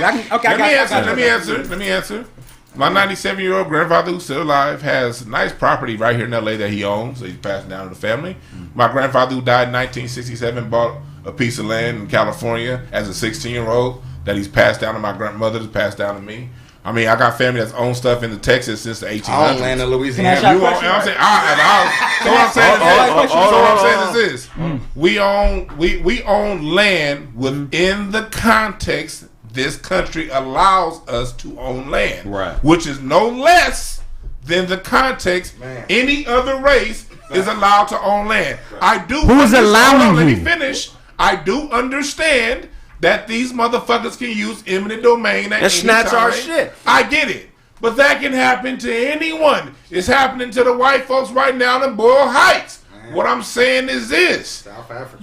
all this stuff like what you. White people ain't getting their shit snatched away. Yes, they are. It's happening. It's literally happening right now in Boyle Heights. Man, the ghetto got Starbucks in it. The ghettos ain't got Popeyes in it like that. Man, gentrifying white people is gentrifying everything to they liking. Jordan. When you talk and other people are talking, it sounds fucked up on the internet. So you gotta fall back when somebody else is talking, then when they finish, make your point. Because when you go back and listen to it, you're going to be like, I fucked up. Because niggas can't even hear what I'm saying. If you're saying something poignant, wait till they finish, let them get it off, and then say it. Because you're going to be mad at yourself. I promise you, when you go back and watch it, and niggas ain't going to be able to understand what you're saying. You're saying some very powerful shit, but you got to let the shit breathe so niggas can get on that level who's watching you. Go ahead. Yeah, Boyle Heights is an old school. It's an old school Mexican neighborhood that's being gentrified by white people right now. As white people are moving into the Boyle Heights, California, Los Angeles, 2021. What we in May? What's today? May 7th? Yeah. May 6th or whatever. As of today's date, so there ain't no history. White folks that just recently moved in within the last couple of years are now being kicked the fuck on out because they have plans to expand freeways and put other things out. What I'm saying is this: white people have been, I don't know if you noticed this, but if you go to Marina del Rey, Venice Beach, white people have been gentrified out of Marina del Rey and Venice Beach by the Asians because they don't make enough money. Right. This has been going on since 2010. Right. If you go down, they call it Silicon Beach. Marina del Rey pre-2010 was all white. Now that shit's mostly Asians because the white folks can't afford to live in there. They're literally getting gentrified by Asians over the last 10 years, not in history. Now, all I'm saying is this: you got to look at your issues going on with your people, and you got to put it next to society. That way, you get a more accurate representation of what's going on. Right. And if you have a more accurate representation of what's going on, you have a more accurate way to fix it. Did you see the thing with the cop? It was 4 police officers, and they were standing like in a garage, and he said, "Man, we not in control no more."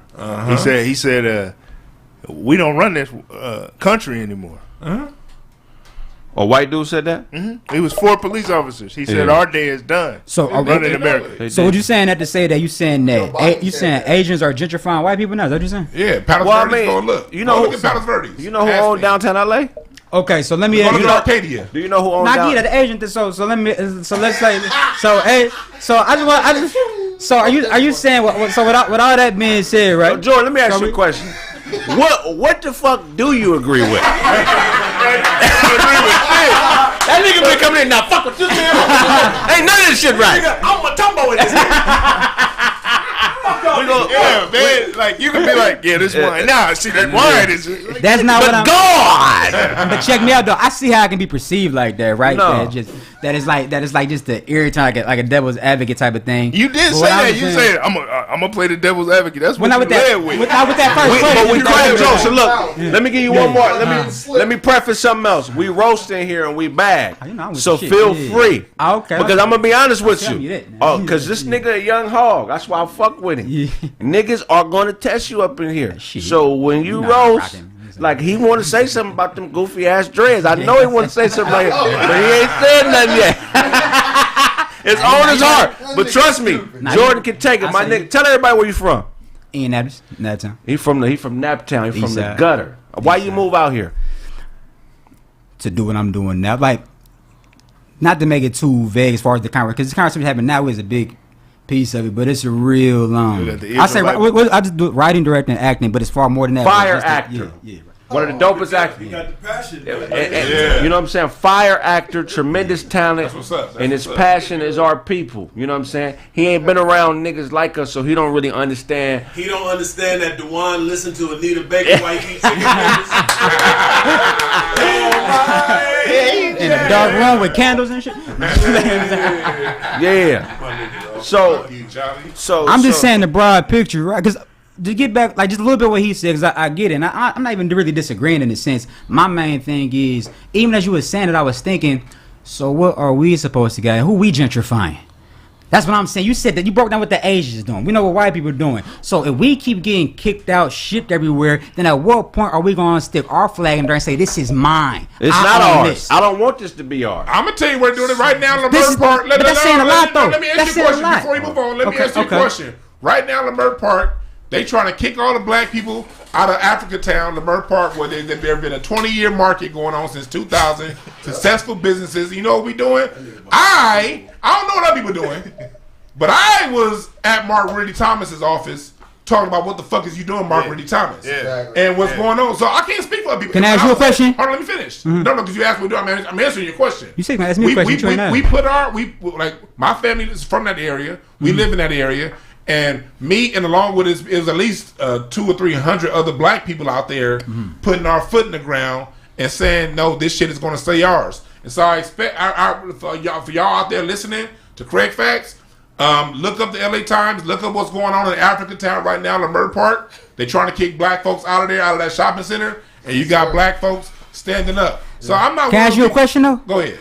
Because to me, I don't even want to be rude and say it in the sense of your standards are very low, but I'm asking, why are your standards so low? Because in my mind, why the fuck don't we got Wakanda right now in this motherfucker? Like with the way our minds work, with who we are. Why ain't this country just or not? This is some real shit. Now this is some real shit. Think about it. I'm talking about us as a people. Why do we not have much? Let me finish. No. Let me answer your question. I'm gonna answer your question.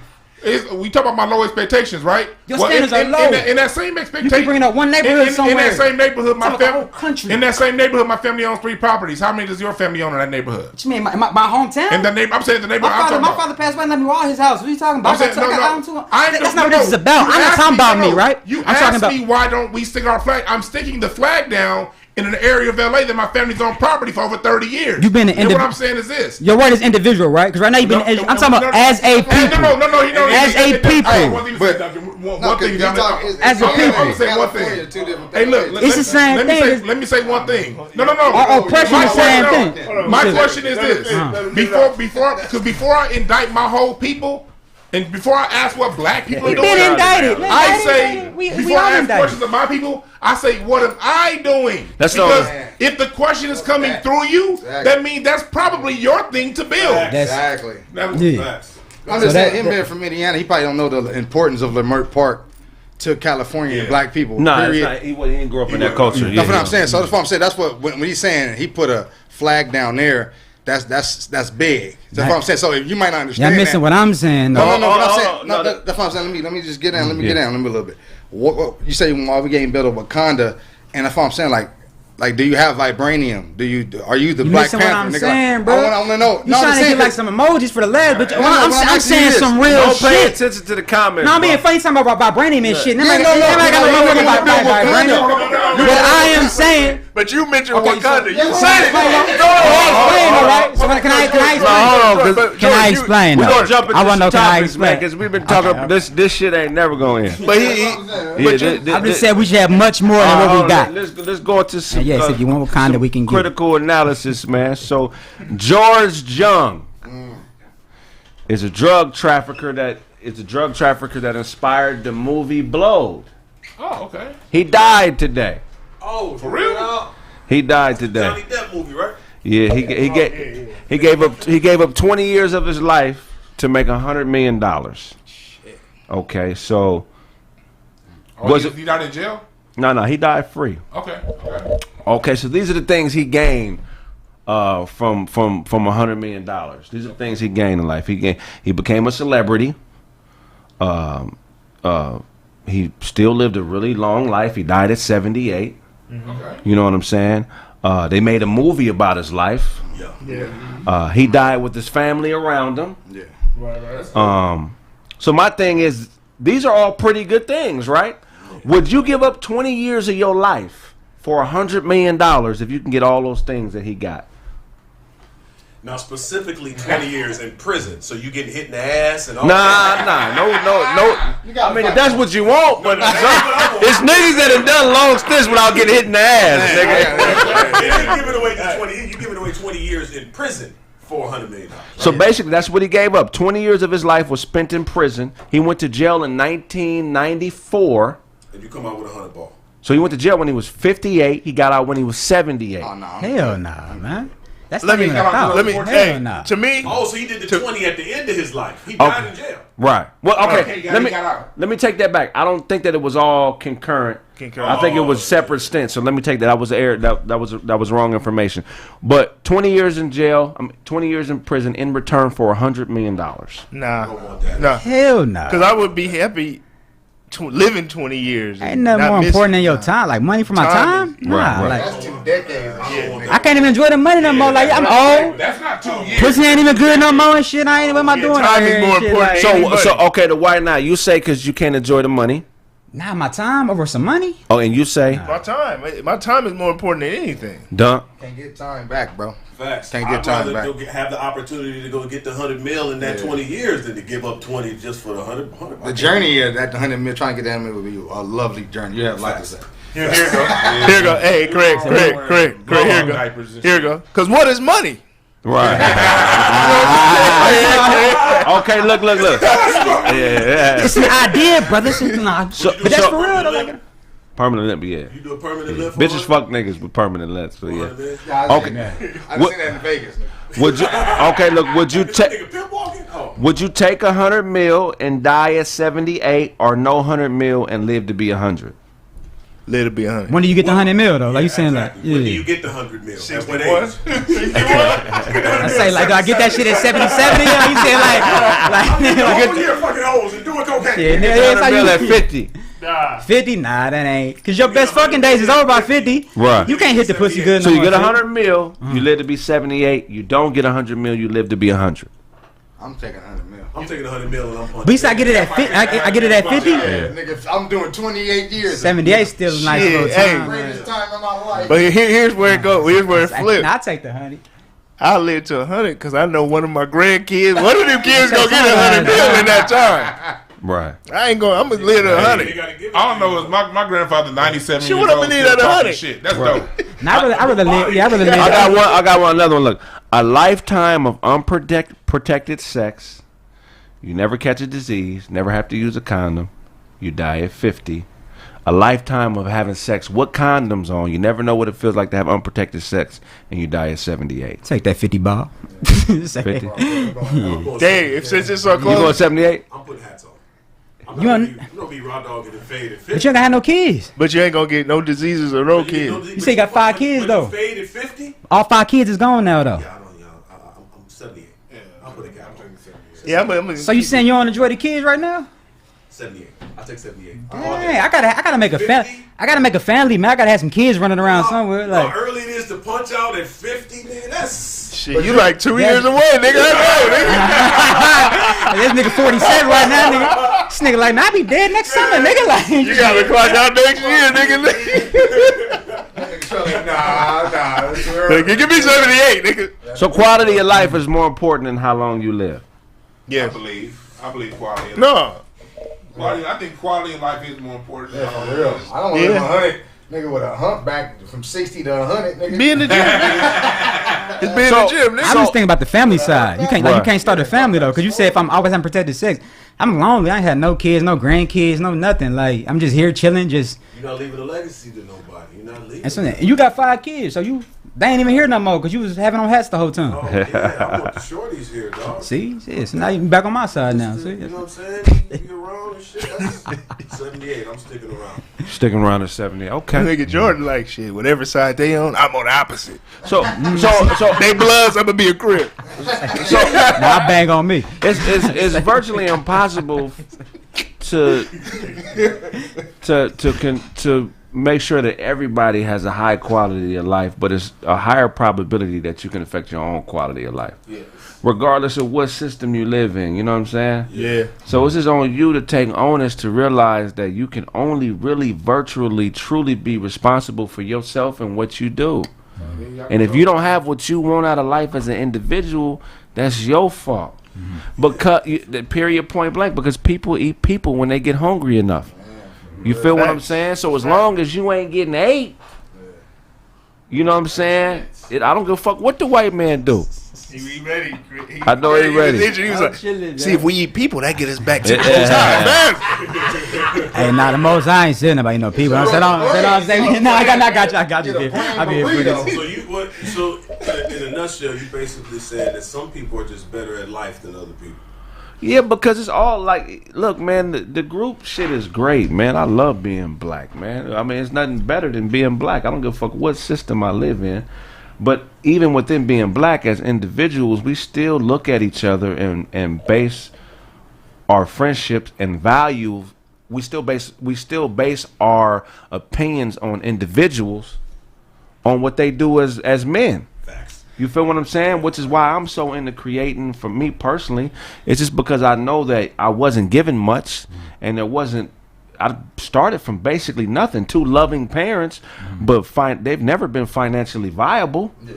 I wasn't given anything monetary that, I wasn't given the shit Dewan was given. Ain't shit really been passed down to me but game and the love of my parents. And I wish I had more, but I appreciate what they gave me. And you don't think that we just like love to do what we want to do, and maybe we just not supposed to be doing everything we want to do?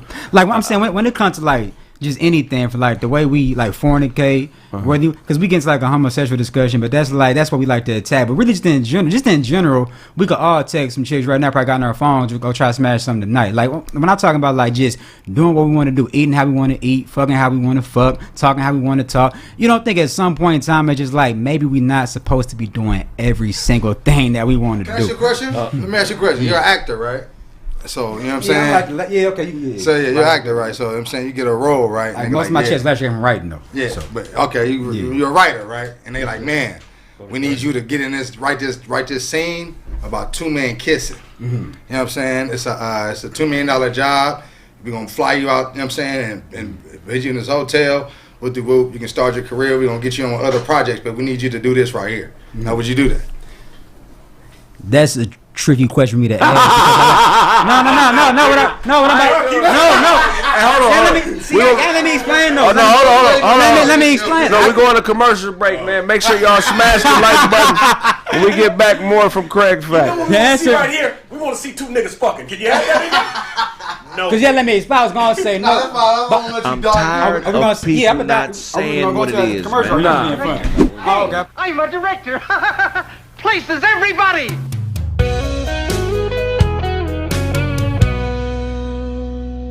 Son, I apologize. I took some risks to provide for you and your mother. It landed me in jail for 8 years, and it took me away from you. Excuse me.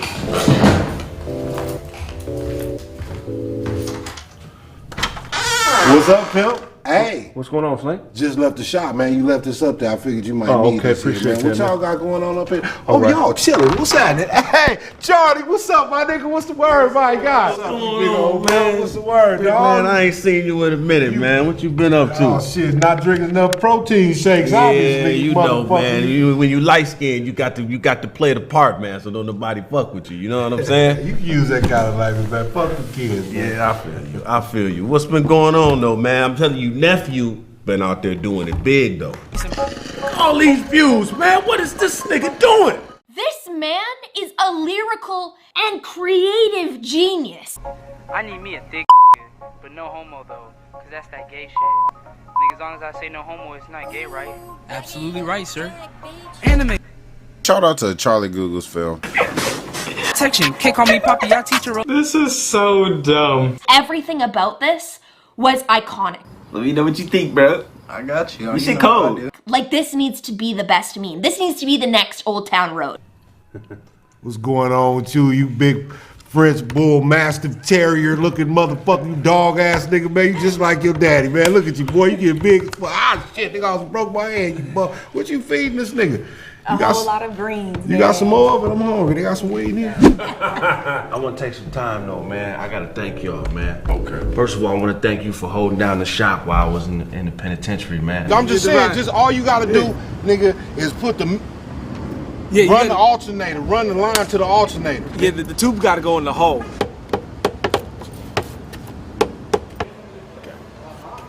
Without you, none of this would be possible. Right on. I love you, man. Much love. Brother-in-law, you've been a rock, man. You put money on my books. You kept me eating while I was locked down. You was there for my son. You've been a rock for my wife. Whatever you need, I got you, man. I'm just humbled by that, brother. I gotta say though, man, if I had something in my glass, I would toast you. You've been doing right by my sister, and I really honor and appreciate you for that. I know things ain't been perfect, but you've been doing the best that you can. You know what I'm saying? Thank you, brother. And I appreciate you for that. Glass me up anyhow, even though mine's is empty. Toast to you. To my son, man, I apologize, Junior. I wasn't living right. And because of that, the system took me away from you.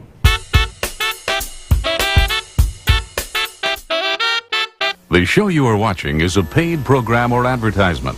USA Network is not responsible for the claims and representations made by the sponsor. Hello world, I'm Cephas X. Hotep, I have a breakthrough for you today. Years ago, my ex-wife, come on, my beautiful ex-wife, we traveled to Kemet. I picked up what I thought was a harmless blueberry. Unbeknownst to me, it was a Gadoji berry. Gadoji berries have healing qualities. They heal any and everything. You ain't got no hands? Gadoji berry. You got a bad knee? Gadoji berry. You a little slow and don't know where to go? Gadoji berry. Baby, bring me a berry. Hurry up now. Hurry up, baby. Okay, baby. I mean, you need a damn dagger to give me a berry? Why you got a dagger? My bad, baby. Okay, I mean, you know... Get the fuck up out the screen. Look. Yeah, this dude got the key to success, homie. You know, you're in and out, You just need to be out more times than you're in. And I'm gonna get to that, okay? I mean, you the cameraman or are you me, okay? I'm me, you the cameraman, okay? Look, we walked the path of the great migration. Dogs don't think barks, they think words. Can you please go get me the bits? Hurry up. Okay, look. I'm gonna eat this berry now. Look, there's a dog there. Look. We gonna bark at the dog. Ain't nothing gonna happen. What, ready? Let's bark. Look. See, nothing. The dog is not responding. See, no joining. The dog doesn't know. Right? But when I get on my knees, I say, come here, boy. The dog comes right to me. See, the Gadoji berry. It works here. And I swear this is not a scam. But you don't mean you. Hey, go dial his number. Get them berries.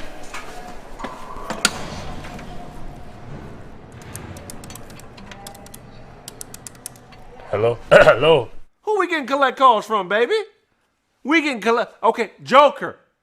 Hi, can I speak to Cephas X, please? Hold on. I'm trying to get a 3.5 of the goji berry. What? Could you wrap those up in wool? Are you playing? Hang up the phone. Alrighty. That was classic. Why y'all people... Serious callers, please. Okay, caller, how you doing, caller? How can I help you, caller? Yo, Kraig, it's your pops. What? Pop? It's your pops. Code 819. Come on, man. 819. I don't remember. Please.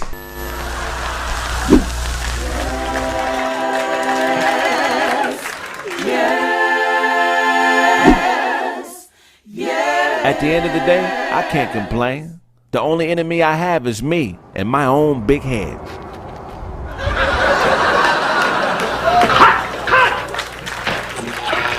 Me and Charlie Google's been running scams since 1985, partner. Get it from God, my nigga.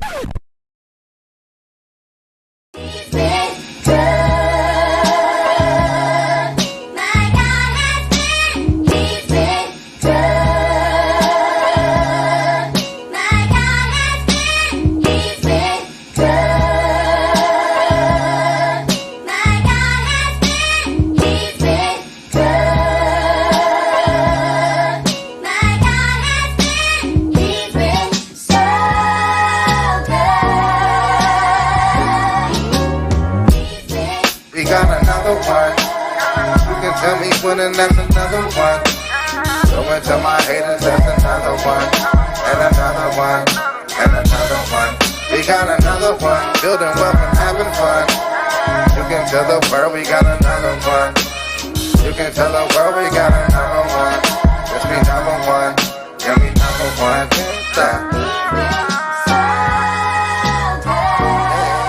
Yeah.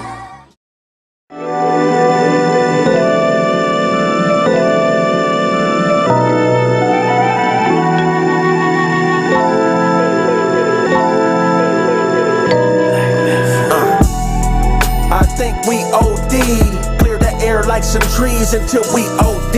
I might move a little fast and didn't plant no seeds, but I'm man enough to say that we OD. I think we OD'd, clear the air like some trees until we OD. I might move a little fast and didn't plant no seeds, but I'm man enough to say that we OD. When I buy it, you buy it, but ain't nobody selling shit. Jealous of the fetishes when ownership's the medicine. Do the things that boomerang so you can leverage it. Shit gets hairy, be a wig and get ahead of it. Miss, you say you bored, we not on one accord. Arguing and fighting, damn near mopping up the floors. That lesbian sex shit ain't free. She gon' have to pay you, cause you got to pay me. And we keeping this in order. Can't be a dime without the rest of my quarter, cause I'm never there sorta. Before me, it was a bunch of weird niggas around you hobby shop till I broke the board, I'm karate chop. And I'm really not into violence, interpretate the silence as prizes. And I'm really more into vibing, you perpetrating Simons or Hymens. I think we OD'd, clear the air like some trees until we OD. I might move a little fast and didn't plant no seeds, but I'm man enough to say that we OD. I think we OD'd, clear the air like some trees until we OD. I might move a little fast and didn't plant no seeds, but I'm man enough to say that we OD. My neighbor Dan lost some weight, but he ain't came too far. Hit that alarm 1,500 times a day trying to show you his car. And we both know he's proud of it. Go off and dance some of that clam and watch him chowder it. Cause you could be with the miss, but without a bitch. The with is the money and without is the glitch. You're paying her to leave, if she breathe, you should trip. Miami, the Grammys, New York, a trip. I'm searching for emotion, but all I know is logic. She wants to be my girlfriend, I show her like my closet. Cause we could be close and yet still remain strangers. Leave that where you from shit to them gangbangers. I'm highly advanced, the message in the dance. Some of y'all wear the skirts while those of us wear the pants. You wanna know the difference? It's really not explicit. It's when a nigga talk to his bitch, shut up and listen. I think we OD'd. Clear the air like some trees until we OD'd. I might move a little fast and didn't plant no seeds, but I'm man enough to say that we OD'd. I think we OD'd. Clear the air like some trees until we OD'd. I might move a little fast and didn't plant no seeds, but I'm man enough to say that we OD'd. Believe that. Grind it before I get it. Bring my niggas with me, ain't no limits to the ceiling. Out here touching digits. Hoes showing love, but please don't catch no feelings. Riding with that thumper while I'm thumbing through these millions. Hunting to feed my children. Lying in the jungle, all I do is fucking kill shit. Oh, EP, that's it. Let's go get. I got so much shit to talk about, bro. It's about to get. It's gonna be good. Yo, you write poetry, huh? I mean, I started off, but I've been rhyming since I was like 10 or 11. The way you rhyme, bro, it's like something. It's different, bro. I fuck with it. Oh, you knocked that out. Oh, that bitch's head, I think she fucking with that crystal.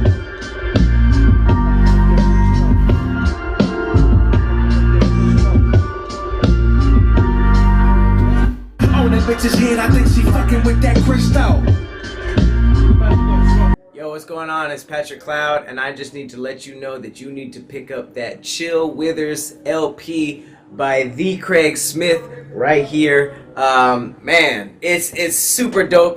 This is Kraig how you have never seen him before. I was literally in the studio just watching, and I'm shocked. I jumped on one of the songs. You're not gonna regret it. Check out Chill Withers. Coming to Spotify, all the major streaming platforms and all of that. Chill Withers, Kraig Smith. Let's get it. Man, we in here recording, man. We working on this Chill Withers project, man. Chill Withers. You know what I'm saying? It ain't never too late to blow. Chill Withers, that's how I go. How to do a robbery and get away with jewels. First you have to plan out. Meet her at a man's house. Must have worn some track shoes. Sprinter how she ran. If your girl don't hate you, then her friends won't date you. I think she fucking with that crystal. Every step towards that meth like Wu-Tang instrumentals. Tell him pussy, why the fuck do you strip for? Die on that battlefield or yield to a lip blow. On that bitch's head, I think she fucking with that crystal.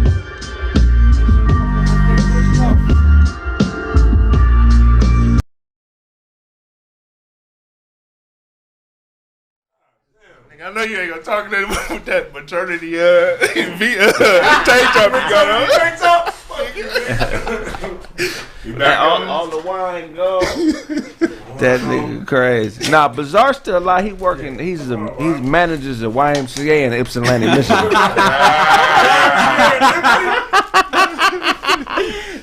Teaching niggas how to be the fifth member in a group. This how you be the fifth dopest rapper in a group and succeed. That nigga J. Ali was cutting grass all week with them shoes he got on. I was trying to put on my black ones, man. Lawn care service and shit.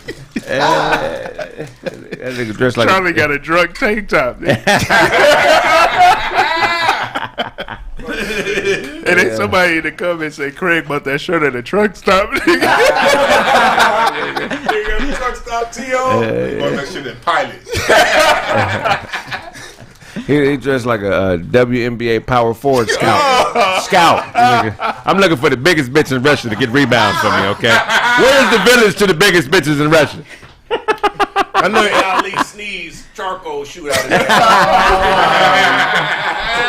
Damn, that's a good one. Hey, I know. How y'all just gonna let Duncan ride with the Jordache jeans on? Motherfucker so tight. I start naming prices. Levi's $120? For real? $120? What the fuck? That nigga had to say. That nigga search for the expensive one. Are Levi's? No. Nah. I just bought some $9 Lees. I didn't know. That nigga buy. I don't need that buy. Anytime a nigga got brown stitching in his jeans, he paying $20. Nigga, these Levi, nigga, shut up, nigga. Nah, Lee's is like a step above Wrangler, nigga. That's like, Oh, really? Yeah, that's like in that level. I think they the same company, bro. Lee's and Wrangler.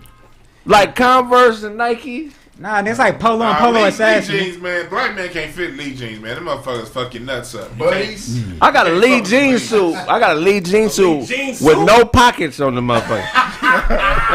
I got a pocketless jeans. Put that motherfucker like, boom. You was that nigga. Hey, you was that nigga in school. I got an orange Lee jean suit. Oh no, you have to wear that. Only put that on when you take the So you was that. I'm just. You was that nigga in school that wore Polo Assassin and thought it was Polo. Yeah, Polo Rat Assassination to be exact. Yeah, you said Rat Assassination, thought the shit was Polo. Two horses. Nigga. Hey, How many niggas in that picture? I was lucky niggas couldn't read in elementary school because I had some Jordan shoes on. Niggas like, oh, those are Jordans. Because them niggas couldn't read in Coliseum Elementary back in the day. I had some fake. I thought Jordans was the shit though. It wasn't popular. Jordans was cool in the early 90s. But the niggas thought they was Jordans. Yeah. He misspelled it. He saw Jordan. What was they actually? They were Jordan. No, Jordan was cracking for like a month or two. You weren't wearing gas. Jordan wasn't popping in '91. Yeah, you weren't wearing When niggas gas. was doing this, niggas was wearing They Jordan.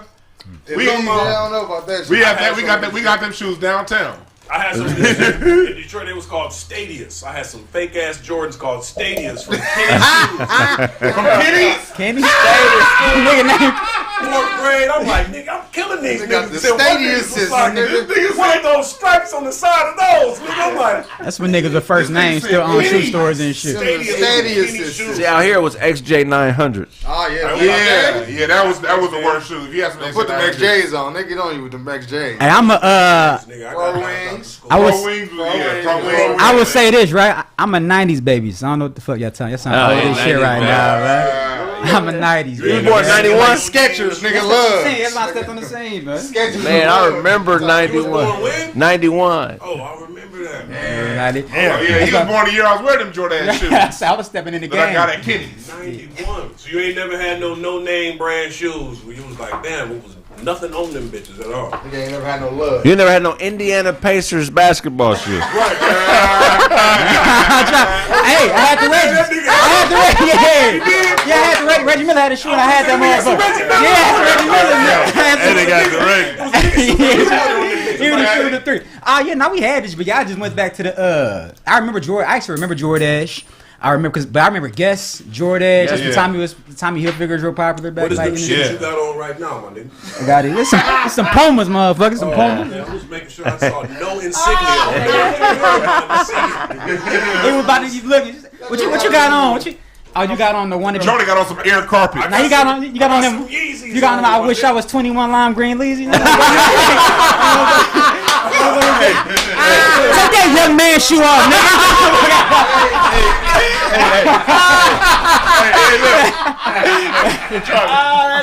Tracy Chapman.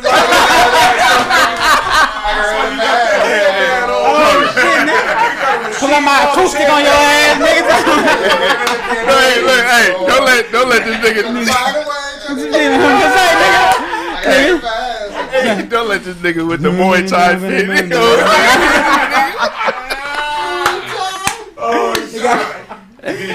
They came in here fresh from training. Yeah, I don't know if you younger. You got the young old man body, nigga. I don't know this nigga. And you got with the Nike fit with the jeans. Yeah, you about a 37-year-old dad right now. Oh man, you that 37-year-old. Hey, well look, the Candace Parker headband gotta go. I gotta go, man. Hey, it was crazy. You got dreads, man. People with dreads, not talking about, man. They be in your face all day, man. So you ain't got them braided, man. Put that head, man. Y'all heard about the two American kids from California? What? They're 20 and 21 now. That were convicted of murder and got life in prison in Italy today. No. Y'all heard about that shit? No. Say that again. The nigga So these two white boys from somewhere in California, when they were 16 and 17, they went to Italy on vacation, right? And they was trying to buy coke. So they found a person that was supposed to hook them up with coke. They gave him the money. The nigga brought back a bag full of crushed aspirin. Sold them 80 euros worth of aspirin with them under the impression that it was coke.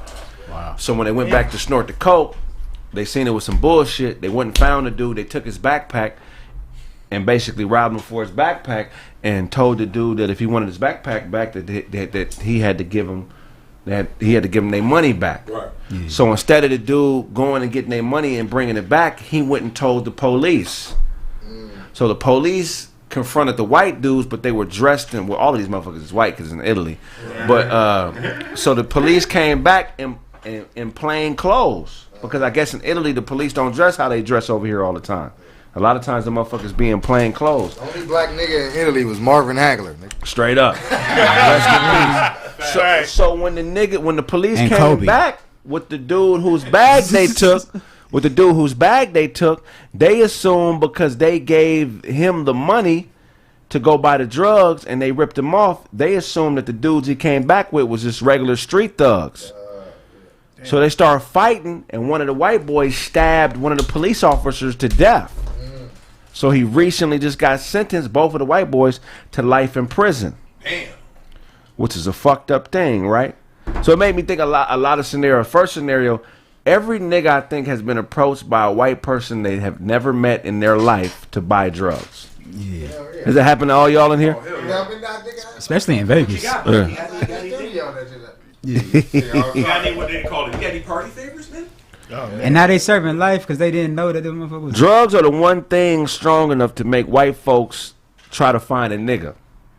Right? That's the one thing that, you know what I mean? So there's three things there's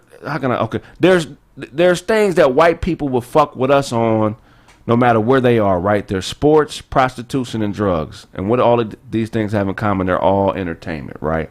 So my question is, can someone respect you if they only view you as entertainment? Because I don't think so. I don't think so. Nah, they can't.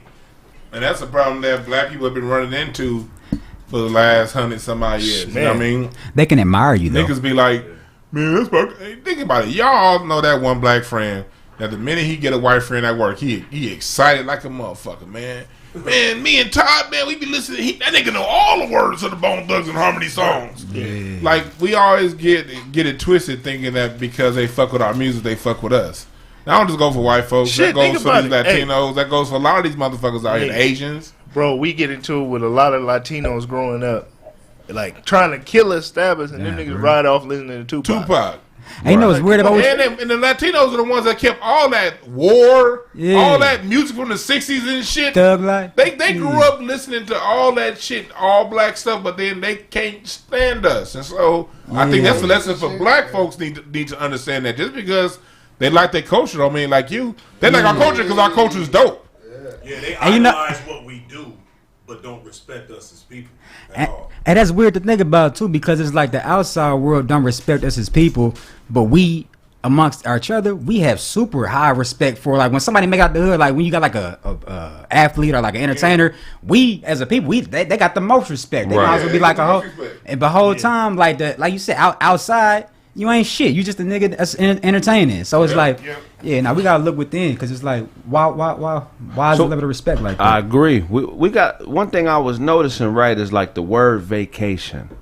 So the white dudes were on a vacation in Italy, right? Mm-hmm. They don't play about their drugs. What does vacation mean? Vacation is an extended period of leisure and recreation, especially one spent away from home or traveling. Mm-hmm. So I think it's kind of fucked up for somebody to be on a vacation where you live, because you're still dealing with everyday life shit, and you're still in the mind frame of survival and dealing with real deal shit every day. But this motherfucker is in your space on vacation. You know what I'm saying? Imagine. So to me, the problem is the word vacation, right? Because when you say vacation in your mind, the people who live there are contributors to your leisurely fun and recreation. You ever been somewhere like to Jamaica or been on vacation and just it seemed like everybody there is just a part of the show? Yeah. You feel what I'm saying? Like you have it's almost like a disrespectful. you guys are here to service me attitude when you're on vacation in somebody else's shit. You know what I'm saying? Imagine if you worked at Disneyland, nigga, and you was a police officer. You had to wear the Daffy Duck uniform every day, but you had to do serious shit. You got the burner on? You got the burner on you, right? Well, I wear that shit. Kind of pop a nigga if you say so.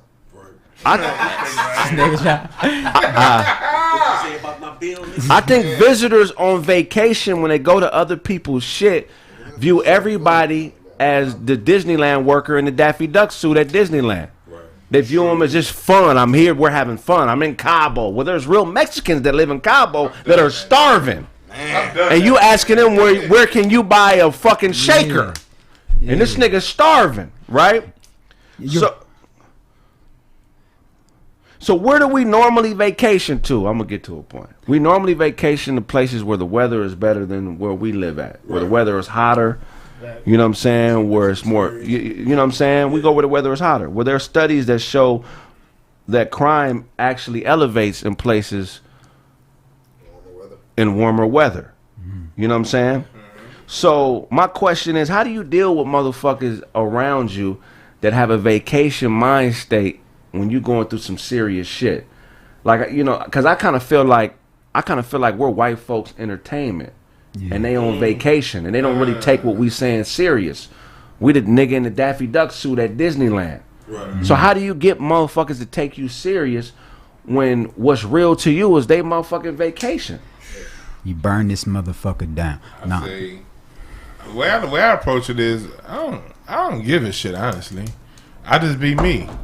Cause like we live in LA, we got motherfuckers, especially if you in Hollywood, you got motherfuckers in town all the goddamn time. You know what I mean? Just don't disrespect where I'm at. That's where I draw the line. I think for the most part, you can't control other people's experience. You can't control how they see things. You can't control their perception. So you have to sort of disconnect yourself from their perception of it. But do we have to participate though? Because I'm saying, at what point do we stop participating? Like he said, like if somebody got at what point do you take off the Daffy Ducks? It's like, fuck this shit. Like I ain't about to. At the point you can feed yourself. You said do what? At the point you can feed yourself. You always hear people saying shit like, you don't take me serious. You ever have a woman tell you that, or somebody like, you're not taking me serious? Yeah. I mean, has somebody ever said that to you and you was like, damn, I really wasn't taking this motherfucker serious. I was we don't have leisurely attitudes about shit we take serious, you know what I'm saying? But anyway, back to these white dudes. So I feel like it's easy to be these two niggas. I mean, white boys, you know what I'm saying? In a situation where you got this vacation, leisurely attitude, you in fucking Italy trying to buy Coke like it's not a crime the same way it's a crime in America. Yeah. How do you check yourself when you get too lax? How do you get yourself back in the mind frame when you doing shit the way you want to do it, but the way you view yourself is, I can't even talk. How do you get yourself in a mind frame where you're doing what you're supposed to be doing? Because a lot of people are stuck in a leisurely space where they just drifting day by day, just taking life as it comes, but they not really taking control. How does a nigga snap out of that vacation mind state? Discipline, man. You gotta have discipline, bro. Cause you kind of like a leisurely mind. I be looking at, like, especially in America, like I think white people kind of like you said, they're like allowed to live in this psychosis. So I think like once you like really in that psychosis, I don't think you really even be viewing it as like a leisurely mind. I think they really think this is really just how it is. It's no mind state. No, oh shit. Yeah, like what I'm saying, what we talking about? How do you snap yourself out of a vacation? Oh, yeah. Like say, I mean, just discipline, man. Like you gotta have a goal. You know what I'm saying? People don't have goals. You know what I'm saying? Short-term goals. People like to look at the long-term more than they look at the short-term. I feel they want to do that because short-term goals are actually reachable. Well, they said the wine smoking meat. Oh man, fucking stupid. He said I'm dressed like I got that fresh out look. Like, nephew, give me some $2 to hold. Fuck you, Keith. Fuck y'all in the chat. I see y'all going in. They going in, Victoria's Secret blouse. Yeah, I was like, I'm just saying, like, you know what I mean? Like, I mean, yeah, man. That's it. I can't get back to y'all. No, honestly, I believe that if all of us, I think it's unity, and that kind of piggybacks on what we was talking about earlier. So if all of us are looked at by the outer world as if we on the stage and we performing, then there comes a point where we all have to unify and grab on ownership, like what Dewan said earlier. You start feeding yourself. So if I got to depend on this system that I'm a part of, then I need to be away from it. So how do we do that? Discussions like this. We sit down and we have discussions. We talk about unity. We talk about ownership. We talk about us owning our own. Because if we consistently got to either work for somebody else or depend on somebody else, then we always going to be looked at like we on the stage performing for somebody. Right. Do you think we can do that peacefully or it's like radically? You got to create the hustle. That's a part of being a god. Is you got to create the motherfucking hustle. So, can I ask you something, Kraig? Go ahead. So what he just said, like, do you think that we can do that peacefully, or do y'all think that's like radical? Like to get to the point to where it's like we can create our own system. Okay, put it like this, not to bring up white people, but they was on some, give us freedom, give us death, liberty, Boston Tea Party. These motherfuckers, like, we going to war. Fuck y'all. We ready to. Man, white people was slaughtering each other like motherfuckers. I think it's something real simple though, bro. Yeah. If you think about it, everybody in it. I know me per se. Before I moved here from Michigan, I bought and sold 6 houses. You know what I'm saying? And my family owned a used car lot. They owned property. My dad had a repair shop. We owned, and that's how we was able to affect change. Because Ecclesiastes says a poor man's wisdom is not heard. Can you say that again? Ecclesiastes. A poor man's wisdom ain't heard. You know what I'm saying? So in order for us to affect the change in the community that we wanted to see, we gave away cars. You know what I'm saying? We paid people's rent. My church never used that scripture, nigga. Goddamn. Good job, Charlie. That's why I'm fucking Charlie. But if you want to actually affect change, you gotta own. You gotta have resources to affect change. So my dad was all about it. He had a repair shop. He had a car lot. I bought and sold houses. We fucking with stocks here. We be talking about Bitcoin. And shout out to y'all for putting me up on Dogecoin and Bitcoin and NFTs. There's so many ways that we can actually attain the resources without asking somebody's permission. But what is like the side that own this shit saying that they're not gonna just get this shit up? Because like even like in mass quantity, like what as like a black community do we really have instant access to it that we can just instantly ourselves, right? So but what's rooted in ourselves? I mean, you think about on some monetary shit. If you really get into sport, you really get into basketball, football, if you get into, like you said, entertainment and shit. Like, say today, right? What if right now, what LeBron came to the podium right now was like, you know what? We not talking ifs right now. These niggas, we talking shit that we've actually done. But I'm talking the community still fucked up is what I'm saying. I'm saying for us all to get, I'm saying for us as a people to get on what, like what his family's on. How does everybody get on what your family owns? What I'm saying, not just you. I'm talking about ways to get us all. Let me answer that for you. Okay. What it is the answer is you. Water meets his own level. As you do the things that you see the community needs, you'll find other people, melanated people like you, on the same vibration that you never knew existed. And as more people decide the answer, again, it always goes back to you. Everybody ain't gonna make it. Everybody ain't gonna make it too. The people who are out there doing it, they really don't have time to hear about what people ain't doing. Because they're too busy doing it, so they're not even going to entertain someone in their circle that's just talking about what people ain't doing because they're too busy doing it. So you're saying trying to help the people, like in the sense of, like, I'm going to say the majority want to just say, like, just a demographic, not like a literal sense of every single body, but just from a majority standpoint, you're saying don't even really focus on the whole monolith or the whole entire demographic because it's just focus too much on anyway. Yourself. You got to get everyone has a focus because the whole. So what scriptures that says what happens to one happens to all? That's myself. So if I'm you, if what happens to one happens to all, how's focusing on myself? It ain't never been that, bro. It ain't. I'm talking about as a people, not white people. I'm talking about us. Everybody who black ain't black, bro. What makes you black is what you do. Now, black is an idea. That's like a white kind. I don't even like the word. Really, we kind of say so black. If you're not doing the necessary things to be included, I don't give a fuck about you. So you don't think that you have a people on here? So you don't think it's like a specific group? You don't think you belong to an actual group of people? Not black people, not white. I'm talking about you don't think there's like an actual bloodline. You don't think there's like an actual people that you are really out here supposed to be lifting up. You can call them African Americans, but you don't think the African Americans are actually a specific group of people. You gotta yourself up, bro. You can't worry about everybody right now. You can't. So you can lift yourself up. Nah, bro, you can't. I'm telling you. So what about so the niggas that have? You want to get to some paper?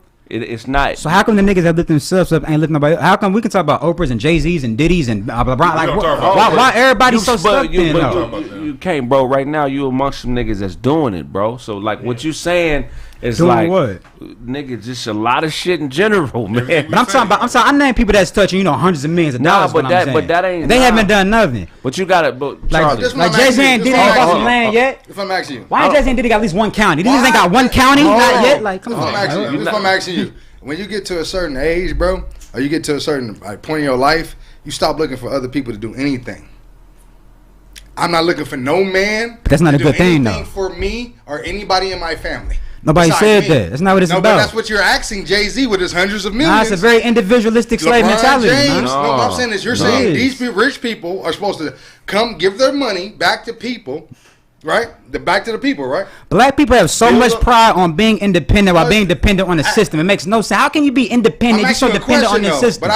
You don't control the laws. You don't control education. You don't control the government. Hold on, Because this is like deep stuff that makes so simple. But I'm asking you a question. Like, if you can answer the question, you have time to not make it. You can go in deep how you want to go in. Bro. Okay. What I'm trying to ask you is though, I made a statement I was going to ask you though. So why are you trying to ask people who have the money and the resources why they aren't doing anything? Do you since you know what it takes, right? Mm-hmm. You understand like what it takes to build nation build and have your people and bring your people out and who we need to submit to. You have all that ready to go. Mm-hmm. So if you have that written down, why haven't you went to Jay-Z or Oprah or any of these people and with your plan and be like, look, I have a plan like Ice Cube did, because Ice Cube had a platinum plan, remember, for black people specifically. Black people in the I'm a 90s baby. You are naming niggas in their 50s right now. Okay, I'm asking you though, what you know. As I'm accountability on the show, fam. But as I'm building, right? You don't do nothing with no other man. You haven't asked me what I've done though, right? In my 20s, what I've done. I'm not caring what you done. I'm talking about. Ask me what I've done. You don't care what I've done. We're talking about this situation right here though, because I can explain everything I've done in my 20s, what I'm doing right now, what I'm doing to help. So, but you're comparing me to like practical billionaires right now. I'm asking you, what happened? So what I'm saying right now, you have a plan, right? Yeah, 1,000%. I got action. I got more than just plan. I'm doing a lot of stuff. Have you went with this stuff? I can talk to you about my nonprofits and everything. So have you talked to Oprah about these things? Not me. Have I talked to Oprah? This is what I'm saying. No, but you're saying these people. What goalpost are you using when you think right now niggas can just call Oprah? Like, yeah, now I got my contact right now. Hey, Oprah, what's the, can you fix some shit? What the fuck are you talking about right now? So you don't know how to do any of this you're talking about, but I just said me, as I'm doing, I can talk to you about my nonprofits. I can talk to you about what I'm about right now, everything I'm doing right now. But what I'm saying is, even talk about a nonprofit. Talk about one of your nonprofits. Nah, because then you're doing what I'm against as far as making about it. What I'm saying is, you're making an independent thing. You're making it on me. I can talk about Jordan. It's got to be on you. I can talk about what I'm doing. It's got to be on you. You cannot. You cannot. It has to be on me to do my position right. What I'm going to do. But at some point in time, the onus has to be on us as a union shit. It does. Y'all keep trying to escape this union shit. We can't do this by ourselves. No, look, we've been doing this by ourselves for a long time. Jordan, stop, bro. Stop, bro. So stop. Nah, stop, bro. This is an over sensationalized viewpoint of what's really going on, bro. As a man, everything starts with you, bro. Facts. You gotta stop worrying about everybody, nigga. You have to. I'm not worried about everybody. Well, I'm just saying, you keep talking about our people. Everybody that looks like us. I'm talking about the disposition of our people. I'm talking about when you walk outside your window, you can just look around. I mean, walk outside your door, you can just look around and just look at the disposition of Black Americans and say, why is it this fucked up? For us to have built everything, done everything, be as big as we are, as strong as we are, Jordan, as brilliant, why is it this fucked up? That shit's spiritual. You niggas is godless. Not saying y'all, but I'm talking about in the sense of a community. Right. Niggas is godless around here. Niggas is around here with addictions. Niggas around here with no discipline. Niggas is around here fucked up. And this what is about non-niggas that are godless? He said non-niggas. He said what? What about non-blacks that are godless? I trying to explain that everybody on this planet ain't serving the same God we serve, and not even God ain't talking to everybody from this most take your religion out of me. Name me a people that don't have similar or the same problems as black people. That don't? Name you, because what you don't think our problems are unique? Like this shit? No. Name me the other group that's been bought over here by ships, supposedly bought over here by ships, and forced to build nations. Name me this group. The Koreans and the railroad can't even take that shit. I'm just saying. What I'm trying to tell you, bro, is you. You said name the people that name me a group of people that aren't oppressed in this entire world. I'm trying to figure out somebody that has not been oppressed. You're asking me who's going through what we going through? Right, because the way that you're explaining the problems of black people, ain't nobody going through what we going through. Now you name me the group that has. I flipped that back. You name me the group that has gone through what we going through. Okay, what I'm saying is name me a group that has no issues. Nobody's going through what we going through. Nobody's going through what we going through. That has no issues. Now, what do you mean? Like our issues? I'm talking about our issues. Name me a group that has no issues. That's extremely vague. What issues? Our issues? Because I can name a bunch of groups that don't have our issues. Our issues are not everybody's issues. Stop saying there are issues. People ain't the white community ain't worried about their families breaking up the way we are. Asians ain't worried about the economics the way we are. Y'all tripping if y'all think that's true. There's more white folks in the man, gender wars is man. Have you ever? But can I say something? Cause y'all act no. I'm doing the most talking. Way too much talking. That's not true. Y'all keep y'all Let me ask you a question. You've been talking about gender wars is a black man, black woman thing. Man, the media is trying to divide the black man and the black woman and the black child. You go turn on TV and see how many white niggas is killing their whole motherfucking family. Hold on, Jordan. We're not about to spend my show talking. Nah, bro. Nah, bro. This show is a bust, nigga. You have fucked this show off. You have. I love you, bro, but you have fucked this show off. Y'all saying what I'm just responding back to what's being said to me. No, because you, bro. I gotta defend. I gotta stand on what I'm saying though. But this is not. Hey, the tags is expired on this nigga's car. Hey, somebody in the comments said mute Jordan. That nigga got a tail light out. That nigga Jay out like an all black Mega Man. Oh shit, nigga, I know you ain't talking Dr. Robotnik, nigga. From Sonic. Dr. Robotnik. I'm with you. That nigga J. Ali don't have no wiper blades on his car. Nigga got ratings. Hey, that nigga Duncan pay the Congos for the ice cream truck, nigga. Them thick ass hands. Hey, Charlie mad because he got one bicep bigger than the other. That nigga got a jack off arm.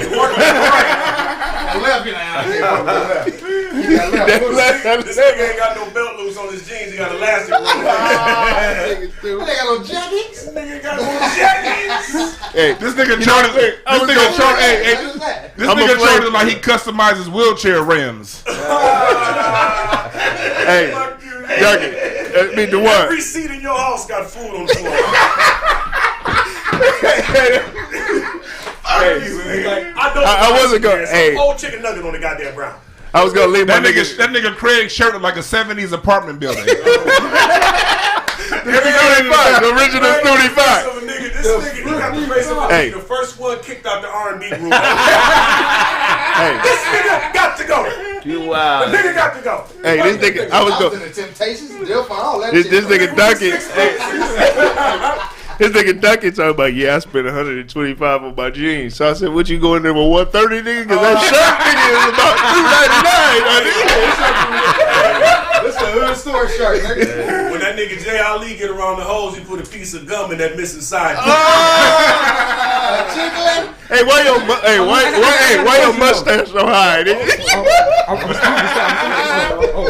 That nigga mustache start up here, nigga. What you got? No, I said Charlie still buys spinners out of Pep Boys.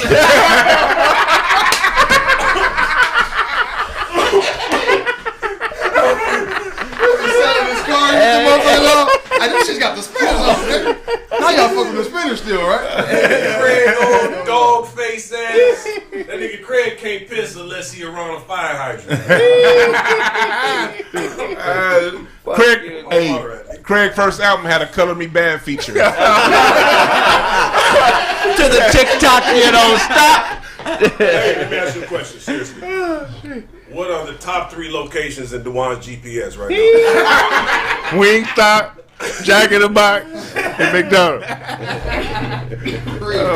Motherfucker Jad Lee, like you behind a pair of sunglasses, nigga.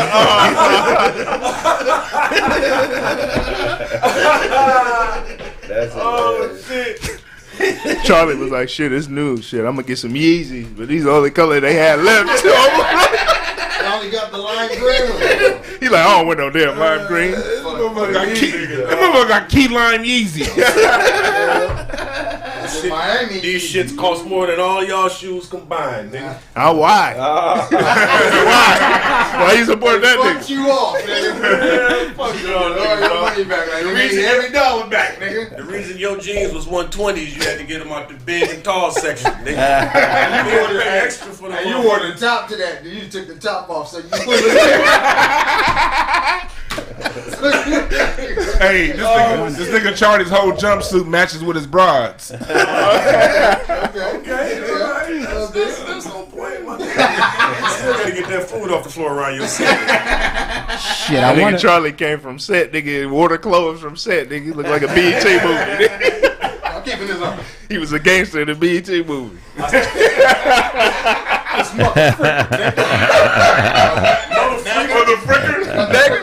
Get the freak back, nigga. I still can't get off them faded glory jeans you got on. Nigga, these ain't faded. Nigga, these how they came. This nigga the kind of nigga to iron a crease in his jeans before he leaves. Shit, not with this old ass phone you got, nigga. Fuck y'all niggas, dog. I want to jump in. Just don't feel right making fun of old niggas. It's like watching some old niggas just go back and forth. This nigga took Zumba on Sloss. Hey, but this nigga got a Gucci yoga mat in his back right now. The same place I got my yoga mat, the same place you got that flip phone from. Hey, you know what? That's what I love about the Kraig Facts show. You get celebrities in this motherfucking shit. Eddie Gordo from Tekken, nigga. Eddie Gordo from Tekken, nigga. That nigga Kraig you look like he got a Four Loko can in his cup holder right now. Charlie asleep with his hands in his pocket. Jay Ali. Jay Ali look like leave that nigga alone. His hands. you look like Terry Crews after the divorce. Look like a nigga just let yourself like that, nigga. All right, get a white chicks, He said, this nigga got on yoga pants with pockets, nigga. Yoga pants with pockets. You keep cracking them goddamn young nigga jokes, man. You got the same motherfucking pants. You just got that just old nigga pants, so you got them on. I can tell right now you got a panty liner in your mask. I can tell. Hey, this nigga hate white people, but he eat mayonnaise.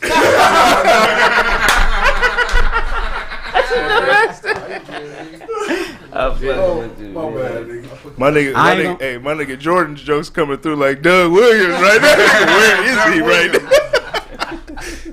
I'm gonna say something about black people. Yeah, that'll get him on my side.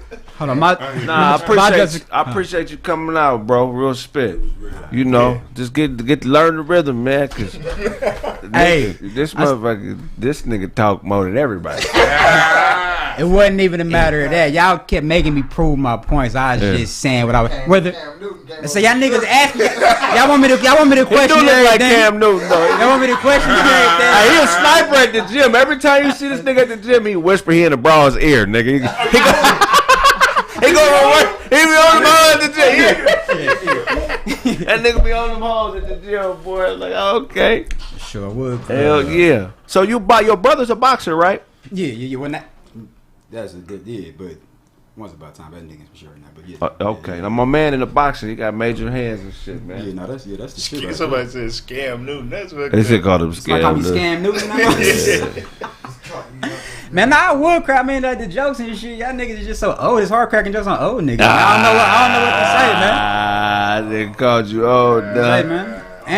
And I just realized your shirt say ho. So why you got no ho? So you should be.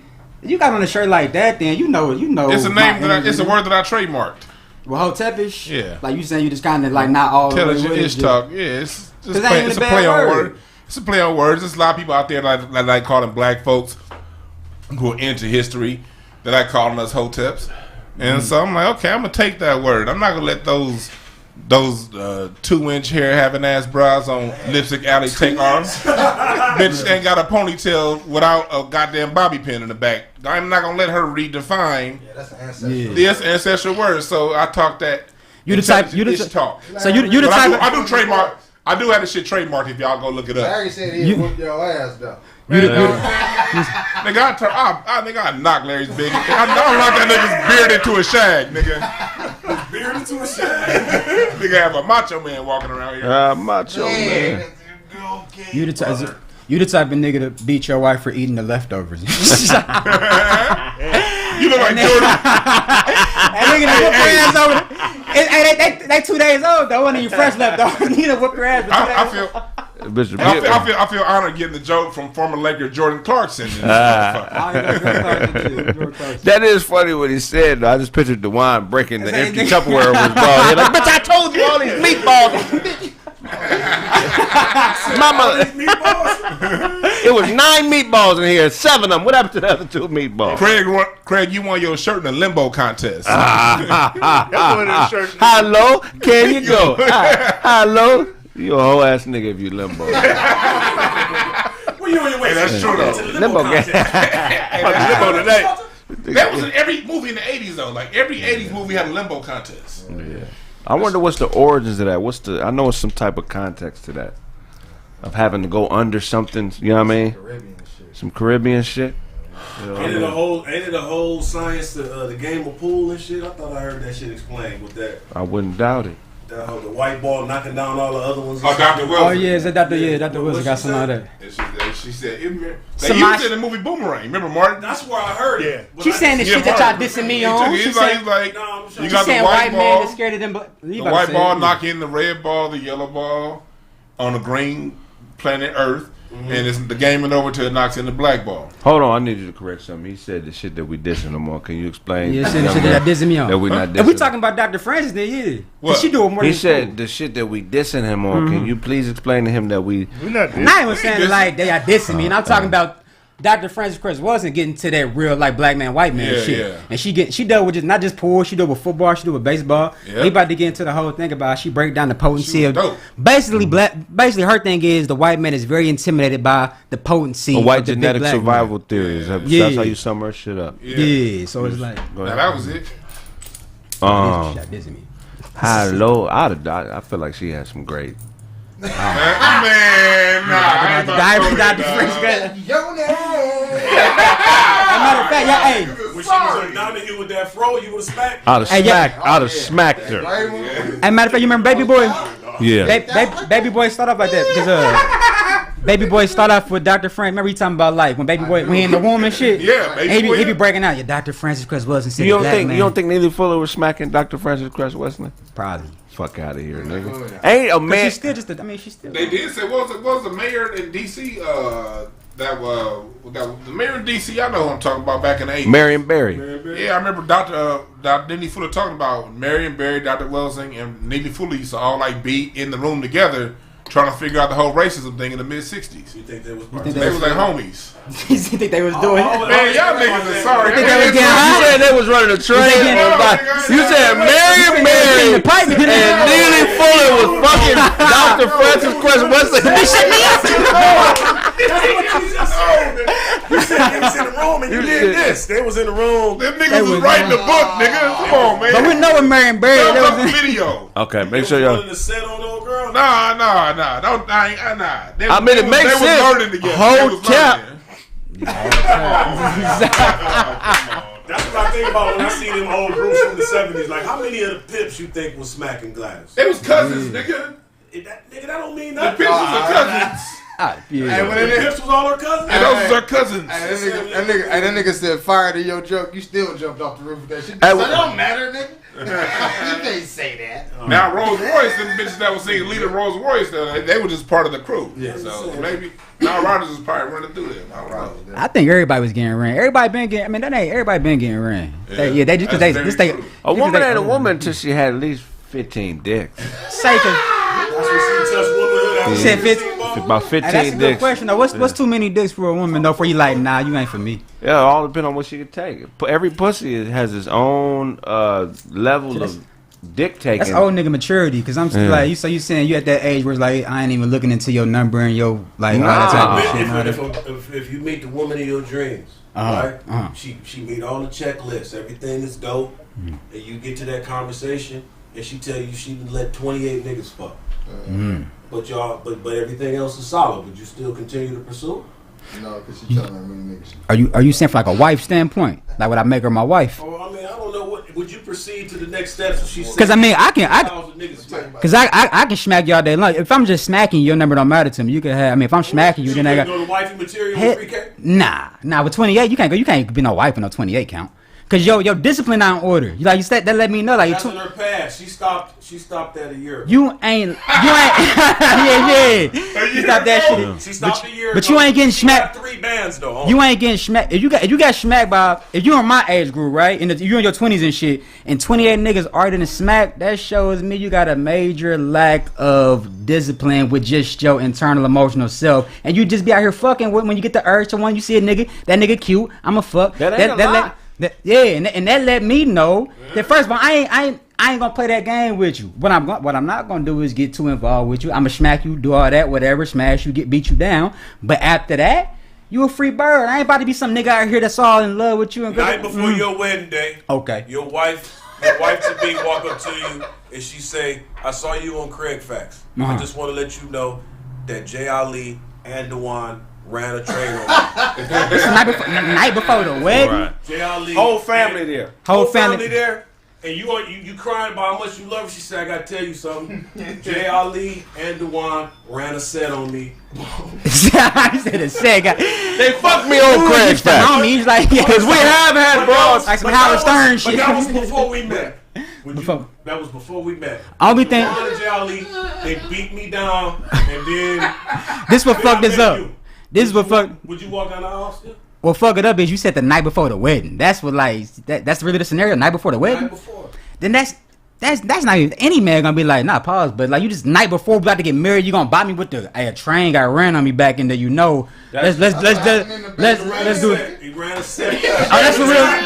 But it's not just one nigga. It's like these two niggas tag team like. And You gotta be like, I don't want to use the word simp, but you gotta be like on some cuck type shit to even like you not operate. If a man is operating like a man, he won't even go for none of that shit. You're not a man till you dropped your girlfriend off at her boyfriend's house. Okay? So look, this is what we're gonna do. We're gonna end the show. Tell them where they can find you on social media.